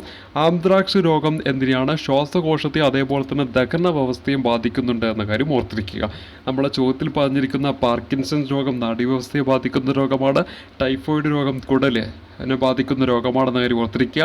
അതേപോലെ തന്നെ കുടലിനെ ബാധിക്കുന്ന രോഗം ഇവിടെ പഠിച്ചു. കോളറ രോഗവും പഠിച്ചു. എക്സിമ രോഗം ത്വക്കിനെ ബാധിക്കുന്ന രോഗമാണ്. ഡിഫ്തീരിയ തൊണ്ടയിൽ ബാധിക്കുന്ന രോഗമാണ്. അതേപോലെ പിന്നെ നമ്മൾ പഠിച്ച എന്തൊക്കെയാണ്? ഈ പറയുന്ന ശ്വാസകോശത്തെ ബാധിക്കുന്ന ന്യൂമോണിയ, വില്ലൻ ചുമ, ക്ഷയം എന്നീ രോഗങ്ങൾ. പ്ലേഗ് എന്ന രോഗം ശ്വാസകോശത്തെയും അതേപോലെ രക്തധമനികളെയും ബാധിക്കുന്നുണ്ട്. ടെറ്റനസ് എന്ന രോഗം പേശികളെ അതുപോലെ തന്നെ നാഡീവ്യവസ്ഥയെ ബാധിക്കുന്ന കുഷ്ഠം, പോളിയോ, വിഷബാധ എന്നീ രോഗങ്ങൾ. ആന്ത്രാക്സ് രോഗം ശ്വാസകോശത്തെയും അതേപോലെ തന്നെ ദഹന വ്യവസ്ഥയെ ബാധിക്കുന്നു എന്ന കാര്യം കൂടി ഓർത്തിരിക്കുക. പരിചയപ്പെടുന്ന അടുത്ത ചോദ്യം ഇതാണ്. താഴെ തന്നിരിക്കുന്നവയിൽ ക്ഷയരോഗ നിർണയത്തിനായിട്ട് ഉള്ള പരിശോധനയിൽ ഉൾപ്പെടാത്തത് ഏതാണെന്നാണ് നമ്മുടെ ചോദ്യം. ക്ഷയരോഗ നിർണയവുമായിട്ട് ബന്ധപ്പെട്ട പരിശോധനയിൽ ഉൾപ്പെടാത്തത് ഏതാണ് എന്നതാണ് നമ്മുടെ ചോദ്യം. ഉത്തരമായിട്ട് വരുന്നത് ഡോട്ട്സ് ടെസ്റ്റാണ്. ഡോട്ട് ടെസ്റ്റ് എന്ന് പറയുന്നത് എന്താണ്? ഈ ക്ഷയരോഗവുമായി ബന്ധപ്പെട്ട ചികിത്സാ രീതിയാണെന്ന് കാര്യം ഓർത്തിരിക്കുക. ഡോട്ട്സ് എന്ന് പറയുന്നത് ക്ഷയരോഗവുമായി ബന്ധപ്പെട്ട ചികിത്സാ രീതിയാണ്. അതിനെ തന്നെയാണ് മൾട്ടി ഡ്രഗ് തെറാപ്പി എന്നറിയപ്പെടുന്നത്. ഒരേ സമയം 5 മരുന്നുകൾ നൽകുന്നുണ്ട്, ഈ ഒരു ചികിത്സാ രീതിയിൽ നൽകുന്നുണ്ടെന്ന കാര്യം ഓർത്തിരിക്കുക. അപ്പോൾ താഴെ പറയുന്നവയിൽ ക്ഷയരോഗ നിർണയത്തിനായിട്ടുള്ള പരിശോധന ഉൾപ്പെടാത്തത് എന്നാണ് നമ്മുടെ ചോദ്യം. ഉത്തരമായിട്ട് വരുന്നത് ഡോട്ട് ടെസ്റ്റ് ആണ്. ഇതൊരു ചികിത്സാ രീതിയാണെന്ന കാര്യം ഓർത്തിരിക്കണം. മൾട്ടി ഡ്രഗ് തെറാപ്പി എന്നറിയപ്പെടുന്ന ഈ പറയുന്ന ഡോട്ട്സ് ടെസ്റ്റ് ആണ്. അതേപോലെ തന്നെ ഒരേ സമയം 5 മരുന്നുകൾ നൽകുന്ന ഒരു ടെസ്റ്റ് കൂടിയാണ് എന്ന് പറയുന്നത് ഈ ഡോട്ട്സ് ടെസ്റ്റ് എന്ന കാര്യം കൂടി ഓർത്തിരിക്കുക. അടുത്ത ചോദ്യം, ചുവടെ പറയുന്ന രോഗങ്ങളുമായിട്ട് ബന്ധപ്പെട്ട പരിശോധനകളിൽ ശരിയായത് ഏതാണെന്നാണ് നമ്മുടെ ചോദ്യം. ഇവിടെ ബയോപ്സി ടെസ്റ്റ് എന്ന് പറയുന്നത് ക്യാൻസർ എന്ന് തന്നിരിക്കുന്നു. അതുപോലെ തന്നെ വെസ്റ്റേൺ ബ്ലോട്ട് ടെസ്റ്റ് എന്ന് പറഞ്ഞാൽ എയ്ഡ്സ് എന്ന് തന്നിരിക്കുന്നു. അതുപോലെ തന്നെ വൈഡൽ ടെസ്റ്റ് എന്ന് പറയുന്ന ടൈഫോയിഡ് തന്നിരിക്കുന്നു. ക്യാൻസറുമായിട്ട് ബന്ധപ്പെട്ട് അതിനെ നിർണ്ണയിക്കുന്ന ഒരു ടെസ്റ്റാണ് ഇത് ബയോപ്സി ടെസ്റ്റ് എന്ന് പറയുന്നത്. അതുപോലെ തന്നെ എയ്ഡ്സ് രോഗവുമായി ബന്ധപ്പെട്ടാണ് വെസ്റ്റേൺ ബ്ലോട്ട് ടെസ്റ്റ്, അതും ശരിയാണ്. ടൈഫോയിഡ് എന്താണ്? വൈഡൽ ടെസ്റ്റ്, അതും ശരി തന്നെയാണ്. മേൽപ്പറഞ്ഞ എല്ലാ ഓപ്ഷനും ശരിയാണെന്നാണ് നമ്മുടെ ഉത്തരമായിട്ട് വരിക. ബയോപ്സി ടെസ്റ്റ് എന്തുമായി ബന്ധപ്പെട്ടിരിക്കുന്നു? ക്യാൻസറുമായി ബന്ധപ്പെട്ടിരിക്കുന്നു. വെസ്റ്റേൺ ബ്ലോട്ട് ടെസ്റ്റ് എന്തുമായി ബന്ധപ്പെട്ടിരിക്കുന്നു? എയ്ഡ്സുമായി ബന്ധപ്പെട്ടിരിക്കുന്നു. വൈഡൽ ടെസ്റ്റ് ടൈഫോയിഡുമായി ബന്ധപ്പെട്ട്. ഇതൊക്കെ ഒന്ന് അറിഞ്ഞിരിക്കുക. ഒന്ന്, എയ്ഡ്സുമായിട്ട് ബന്ധപ്പെട്ട് ആദ്യമായിട്ട് ഒരു ടെസ്റ്റ് നടത്തുന്നത് എലിസ ടെസ്റ്റ് ആയിരിക്കും. അതിനുശേഷം രോഗം സ്ഥിരീകരിക്കാൻ വേണ്ടി നടക്കുന്ന ടെസ്റ്റാണ് ഇത് വെസ്റ്റേൺ ബ്ലോട്ട് ടെസ്റ്റ് എന്ന കാര്യം ഓർത്തിരിക്കുക. പലപ്പോഴും PSC ചോദിക്കുന്ന ചോദ്യമാണ്, എയ്ഡ്സ് രോഗം സ്ഥിരീകരിക്കാൻ വേണ്ടി നടത്തുന്ന ടെസ്റ്റ് ചോദിച്ചാൽ ഉത്തരമായിട്ട് വരിക വെസ്റ്റേൺ ബ്ലോട്ട് ടെസ്റ്റ് ആണെന്ന കാര്യം ഓർക്കുക. മറ്റൊന്നാണ് എലിസ ടെസ്റ്റ് എന്ന കാര്യം ഓർത്തിരിക്കണം. അതേപോലെ തന്നെ നിശാന്തത മനസ്സിലാക്കാൻ വേണ്ടിയിട്ട് റോസ് ബംഗാൾ ടെസ്റ്റാണ് നടക്കുന്നത്. റോസ് ബംഗാൾ ടെസ്റ്റ് നിശാന്തത മനസ്സിലാക്കാൻ വേണ്ടിയിട്ട് നടക്കുന്ന ടെസ്റ്റാണെന്ന കാര്യം ഓർത്തിരിക്കുക. അതുപോലെ തന്നെ ഡെങ്കിപ്പനി മനസ്സിലാക്കാൻ വേണ്ടി ടൂർണിക്ക ടെസ്റ്റ് എന്തിനാണ്? ഡെങ്കിപ്പനി മനസ്സിലാക്കാൻ വേണ്ടിയിട്ടാണ്. കാഴ്ചശക്തി അറിയാൻ വേണ്ടിയിട്ട് ഉപയോഗിക്കുന്ന ഒരു ചാർട്ടാണ് ഇത് സ്നെല്ലൻ ചാർട്ട് എന്ന കാര്യം ഓർത്തിരിക്കുക. സ്നെല്ലൻ ചാർട്ട് ഉപയോഗിച്ചിട്ടാണ് നമ്മുടെ കാഴ്ചശക്തി മനസ്സിലാക്കുന്നത്. മഞ്ഞപ്പിത്തം മനസ്സിലാക്കാൻ വേണ്ടി ബില്ലി റൂബിൻ ടെസ്റ്റാണ് നടത്തുന്നത് എന്ന കാര്യം ഓർത്തിരിക്കുക. ബില്ലി റൂബിൻ ടെസ്റ്റ് മഞ്ഞപ്പിത്തം കുറിച്ചിട്ടുള്ള അത് മനസ്സിലാക്കാൻ വേണ്ടി, മഞ്ഞപ്പിത്ത രോഗം ഉണ്ടോ ഇല്ലയോ എന്നൊക്കെ മനസ്സിലാക്കാൻ വേണ്ടിയിട്ട് ബില്ലി റൂബിൻ ടെസ്റ്റ് നടത്തുന്നു എന്ന കാര്യം ഓർക്കുക. ഡിഫ്തീരിയ മനസ്സിലാക്കാൻ വേണ്ടി ഷീക്ക് ടെസ്റ്റാണ് നടത്തുക. ഷീക്ക് ടെസ്റ്റ് എന്തുമായിട്ട് ബന്ധപ്പെട്ടിരിക്കുന്നു? ഡിഫ്തീരിയമായിട്ട് ബന്ധപ്പെട്ടിരിക്കുന്നു. അപ്പം നിശാന്തതയ്ക്ക് റോസ് ബംഗാൾ ടെസ്റ്റ്, ഡെങ്കിപ്പനിക്ക് ടൂർണിക്ക ടെസ്റ്റ്, കാഴ്ചശക്തിക്ക് സ്നെല്ലൻ ചാർട്ട്, മഞ്ഞപ്പിത്തം മനസ്സിലാക്കാൻ ബില്ലി റൂബിൻ ടെസ്റ്റ്, അതുപോലെ തന്നെ ഡിഫ്തീരിയ ആണെങ്കിൽ ഷീക്ക് ടെസ്റ്റ് ആണെന്ന കാര്യം ഓർക്കുക. അതുപോലെ തന്നെ കുഷ്ഠത്തിൻ്റെ കേസിലേക്ക് വരുമ്പോൾ 2 ഉണ്ട്. ഒന്ന് ലാപ്രോമൻ ഉണ്ട്, അതുപോലെ തന്നെ ഹിസ്റ്റാമിൻ. ലാപ്രോമൻ അതുപോലെ തന്നെ ഹിസ്റ്റാമിൻ ടെസ്റ്റുകൾ കുഷ്ഠരോഗം മനസ്സിലാക്കാൻ വേണ്ടിയിട്ടാണ്. അപ്പോൾ ഇവിടെ ആദ്യം നമ്മൾ പഠിച്ച എയ്ഡ്സുമായിട്ട് ബന്ധപ്പെട്ട് അതുമായി ബന്ധപ്പെട്ട് ഒന്ന് എലിസ ടെസ്റ്റ് ഉണ്ട്, ആദ്യ ടെസ്റ്റാണ്. അത് സ്ഥിരീകരിക്കാൻ വേണ്ടിയിട്ടാണ് വെസ്റ്റേൺ ബ്ലോട്ട് ടെസ്റ്റ് നടത്തുന്നതെന്ന് കാര്യം ഓർക്കുക. പിന്നെ നിശാന്തത റോസ് ബംഗാളിലെ ടെസ്റ്റ്, അതുപോലെ തന്നെ മഞ്ഞപ്പിത്തം ആണെങ്കിൽ ബില്ലി റൂബിൻ ടെസ്റ്റ്, ഡിഫ്തീരിയ ആണെങ്കിൽ ഷീക്ക് ടെസ്റ്റ്, ഡെങ്കിപ്പനി ആണെങ്കിൽ ടൂർണിക്ക ടെസ്റ്റ്, കാഴ്ചശക്തി പരിശോധിക്കാനായിട്ട് സ്നെല്ലൻ ചാർട്ട്, കുഷ്ഠം മനസ്സിലാക്കാൻ വേണ്ടി ലെപ്രോമൻ, അതുപോലെ തന്നെ ഹിസ്റ്റാമിൻ എന്നിങ്ങനെ 2 ടെസ്റ്റ്, ഡിഫ്തീരിയ ആണെങ്കിൽ ഷീക്ക് ടെസ്റ്റ് എന്നീ കാര്യങ്ങൾ ഓർത്തിരിക്കുക. ഇനി നമ്മൾ പരിചയപ്പെടുന്ന ഏറ്റവും അവസാനത്തെ ചോദ്യമാണ് ഈ ക്ലാസ്സിൽ. അതായത് ഈ ഒരു പേപ്പറിൽ തന്നിരിക്കുന്ന മോഡൽ പേപ്പറിൽ തന്നിരിക്കുന്ന സയൻസിലെ 20ാമത്തെ ചോദ്യമാണ്.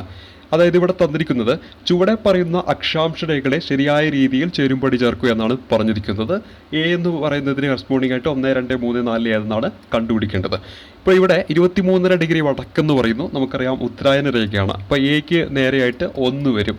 എക്ക് നേരെയായിട്ട് 1 വരുന്നു. ഓപ്ഷൻ എയിൽ ശരിയാണ്, ഓപ്ഷൻ ബിയും ശരിയാണ്. ഓപ്ഷൻ സി എന്ന് പറയുന്നത് തെറ്റാണ്, ഓപ്ഷൻ ഡി എന്ന് പറയുന്നതും തെറ്റാണ്.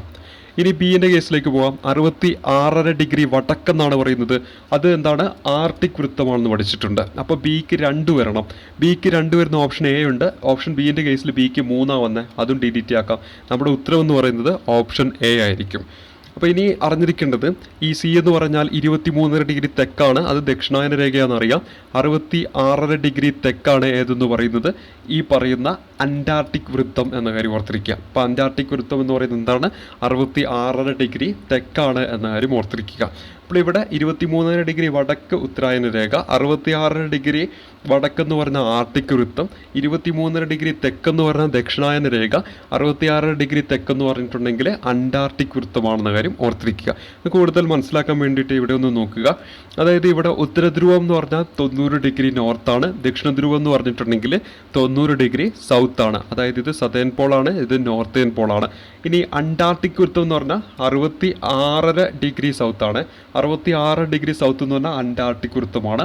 ആർട്ടിക് വൃത്തം എന്ന് പറഞ്ഞാൽ 6 ഡിഗ്രി നോർത്താണ്. അപ്പോൾ 66 ഡിഗ്രി നോർത്ത് ആർട്ടിക് വൃത്തമാണ്, 66 ഡിഗ്രി സൗത്ത് എന്താണ്, അന്റാർട്ടിക് വൃത്തമാണ്. ഉത്തരായന രേഖ 23 ഡിഗ്രി നോർത്താണ്, 23 ഡിഗ്രി സൗത്ത് ആണ് ഇത് ദക്ഷിണായന രേഖ. ഭൂമധ്യരേഖ അതിനിടയിലായിട്ട് വരുന്നു 0 ഡിഗ്രി, ഇക്വേറ്റർ ആണ് 0 ഡിഗ്രി. അപ്പോൾ ഈ ഒരു ഓർമ്മയിൽ ഈ ഒരു ചിത്രം ഓർത്ത് വെച്ചാൽ നമുക്ക് പെട്ടെന്ന് തന്നെ മനസ്സിലാക്കാൻ പറ്റും. എവിടെ നിന്ന് തുടങ്ങുക? 90 ഡിഗ്രി സൗത്ത് ദക്ഷിണ ധ്രുവം അല്ലെങ്കിൽ സതേൺ പോള്, അതിന് നേർ വിപരീതമായിട്ട് ഉത്തര ധ്രുവം എന്താണ്, 90 ഡിഗ്രി നോർത്ത് അല്ലെങ്കിൽ നോർത്തേൺ പോള്. ഇനി അന്റാർട്ടിക് വൃത്തം 66 ഡിഗ്രി സൗത്ത് ആണ്. അതേസമയത്ത് ഇവിടെയുണ്ട് 66 ഡിഗ്രി നോർത്ത് എന്താണ്, ആർട്ടിക് വൃത്തമാണ്. ഇനി 23 ഡിഗ്രി സൗത്ത് എന്താണ്, ദക്ഷിണായന രേഖ. ഇവിടെയുമുണ്ട് 23 ഡിഗ്രി നോർത്ത് എന്താണ്, ഉത്തരായന രേഖ. ഭൂമധ്യരേഖ എന്താണ്, 0 ഡിഗ്രിയാണ്. ഇവിടെ നോക്കൂ, ഈ ഉത്തരായന രേഖയിലാണ് നമ്മുടെ ഭാരതം സ്ഥിതി ചെയ്യുന്നത്. നമ്മുടെ ഇന്ത്യ പൂർണ്ണമായിട്ടും സ്ഥിതി ചെയ്യുന്നത് നോർത്തേൺ ഹെമിസ്ഫിയർ ആണെന്ന് നമ്മൾ പഠിച്ചിട്ടുണ്ട്. അപ്പോൾ ഉത്തരായന രേഖയിലാണ് നമ്മുടെ ഭാരതം പൂർണ്ണമായിട്ടും സ്ഥിതി ചെയ്യുന്നത് എന്ന കാര്യം ഓർത്തിരിക്കുക. അപ്പോൾ നോർത്തേൺ ഹെമിസ്ഫിയറിലാണ് നമ്മുടെ ഭാരതം പൂർണ്ണമായിട്ടും സ്ഥിതി ചെയ്യുന്നത് എന്ന കാര്യം കൂടി ഇവിടെ നിന്ന് ഓർത്തിരിക്കണം. അപ്പോൾ ഇവിടെ പ്രധാനമായിട്ടും ഈ ഒരു ചോദ്യവുമായി ബന്ധപ്പെട്ട് ഈ ഒരു കാര്യങ്ങൾ തന്നെയാണ് അറിഞ്ഞിരിക്കേണ്ടത്. ആർട്ടിക് വൃത്തത്തിൻ്റെ എത്രയാണെന്ന് അറിഞ്ഞിരിക്കണം. 66 ഡിഗ്രി നോർത്താണ്. അതേസമയം അന്റാർട്ടിക് ആണെങ്കിൽ 66 ഡിഗ്രി സൗത്താണ്. 23 ഡിഗ്രി നോർത്ത് എന്നാൽ ഉത്തരായന രേഖയാണെങ്കിൽ 23 ഡിഗ്രി സൗത്ത് എന്നാൽ ദക്ഷിണായന രേഖയാണ്. 0 ഡിഗ്രി എന്നാൽ ഭൂമധ്യ രേഖയാണ്. 90 ഡിഗ്രി സൗത്ത് ദക്ഷിണ ധ്രുവം, 90 ഡിഗ്രി നോർത്ത് ഉത്തര ധ്രുവം എന്ന കാര്യം ഓർത്തിരിക്കുക. ഈ ഒരു പിക്ചർ ഓർത്താൽ തന്നെ നിങ്ങൾക്ക് അത് മറക്കാതെ തന്നെ മനസ്സിൽ ഓർത്തിരിക്കാൻ പറ്റുന്നതായിരിക്കും. അപ്പോൾ ഇത്തരത്തിലുള്ള ചോദ്യങ്ങളൊക്കെയാണ് ഈ ഒരു PSC ബുള്ളറ്റിനിൽ PSC പരീക്ഷയ്ക്ക് ചോദിക്കും എന്ന തരത്തിലുള്ള മാതൃകയിൽ തന്നിരിക്കുന്നത്. അതുകൊണ്ട് തന്നെ ഇനിയുള്ള പഠനങ്ങൾ ഒക്കെ നമ്മൾ നടത്തുമ്പോൾ ഇത്തരത്തിലുള്ള മാതൃകാ ചോദ്യങ്ങളൊക്കെ ചെയ്തൊന്ന് പരിശീലിക്കാൻ ശ്രമിക്കുക. നമ്മൾ ഓരോ ചോദ്യങ്ങളും അല്ലെങ്കിൽ ഓരോ ടോപ്പിക്കുകളും പഠിക്കുമ്പോൾ ആ ടോപ്പിക്കിനെ കുറിച്ച് കൃത്യമായിട്ട് കാര്യങ്ങളൊക്കെ അറിഞ്ഞുകൊണ്ട് പഠിക്കുക എന്നതാണ് ഈ ഓരോ കാര്യങ്ങളും ഓരോ ചോദ്യങ്ങളും നമ്മൾ ചെയ്തപ്പോൾ നമുക്ക് മനസ്സിലായ ഏറ്റവും പ്രധാനപ്പെട്ട ഒരു കാര്യം. കാരണം ഒരു ടോപ്പിക്കുമായിട്ട് ബന്ധപ്പെട്ട എല്ലാ കാര്യങ്ങളും ഉൾപ്പെടുത്തിക്കൊണ്ടുള്ള ചോദ്യങ്ങൾ ചോദിച്ചിട്ടുണ്ട്, നമ്മളത് കണ്ടതുമാണ്. അതുകൊണ്ട് തന്നെ വളരെ വ്യക്തമായിട്ട് ഓരോ ടോപ്പിക്കുകളും പഠിക്കുമ്പോൾ എന്ത് ചെയ്യുക, പഠിക്കുക എന്നതാണ് ഇത്തരത്തിലുള്ള ചോദ്യങ്ങൾ ഫേസ് ചെയ്യാനുള്ള ഏറ്റവും പ്രധാനപ്പെട്ട മാർഗം എന്ന കാര്യം ഓർത്തിരിക്കുക.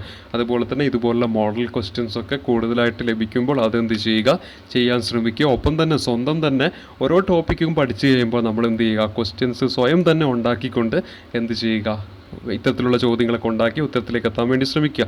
നമ്മൾ സ്വന്തമായിട്ട് ക്വസ്റ്റ്യൻസ് ഉണ്ടാക്കുമ്പോൾ ആ ടോപ്പിക്കുമായിട്ട് ബന്ധപ്പെട്ടിട്ട് കൂടുതൽ കാര്യങ്ങൾ നമുക്ക് മനസ്സിലാകാനും സാധിക്കും. അപ്പോൾ അതുകൊണ്ട് ഇന്നത്തെ ഈ ഒരു വീഡിയോ ക്ലാസ് ഇവിടെ അവസാനിപ്പിക്കുകയാണ്. നമ്മളെ പ്രധാനപ്പെട്ട ലക്ഷ്യം എന്ന് പറയുന്നത് ഈ മാതൃകാ ചോദ്യങ്ങൾ നിങ്ങളെ പരിചയപ്പെടുത്തുക എന്നത് തന്നെയായിരുന്നു. അപ്പോൾ ആ മാതൃകാ ചോദ്യങ്ങൾ നിങ്ങൾക്ക് മനസ്സിലായിട്ടുണ്ടാകും. ഞാനിവിടെ പരിചയപ്പെടുത്തിയ ഈ ക്ലാസ്സുകൾ നിങ്ങൾക്ക് മനസ്സിലായിട്ടുണ്ടാകും എന്ന് വിചാരിക്കുന്നു. ഈ ക്ലാസ്സുകളൊക്കെ ഇഷ്ടപ്പെട്ടിട്ടുണ്ടെങ്കിൽ ഒന്ന് ലൈക്ക് ചെയ്യണം, ഷെയർ ചെയ്യണം. അതുപോലെ തന്നെ സബ്സ്ക്രൈബ് ചെയ്തിട്ടില്ലെങ്കിൽ ഈ ചാനൽ സബ്സ്ക്രൈബ് ചെയ്യുക. ഇത്തരത്തിലുള്ള ക്ലാസ്സുകളൊക്കെ തികച്ചും സൗജന്യമായിട്ട് കാണാൻ താല്പര്യമുണ്ടെങ്കിൽ. അപ്പോൾ ഇത്തരത്തിലുള്ള ക്ലാസ്സുകൾക്കൊക്കെ നിങ്ങൾ നൽകിയ എല്ലാവിധ സപ്പോർട്ടിനും 1000 നന്ദി രേഖപ്പെടുത്തുന്നു. അടുത്ത ക്ലാസ് കാണുമ്പോഴേക്കും താങ്ക് യു.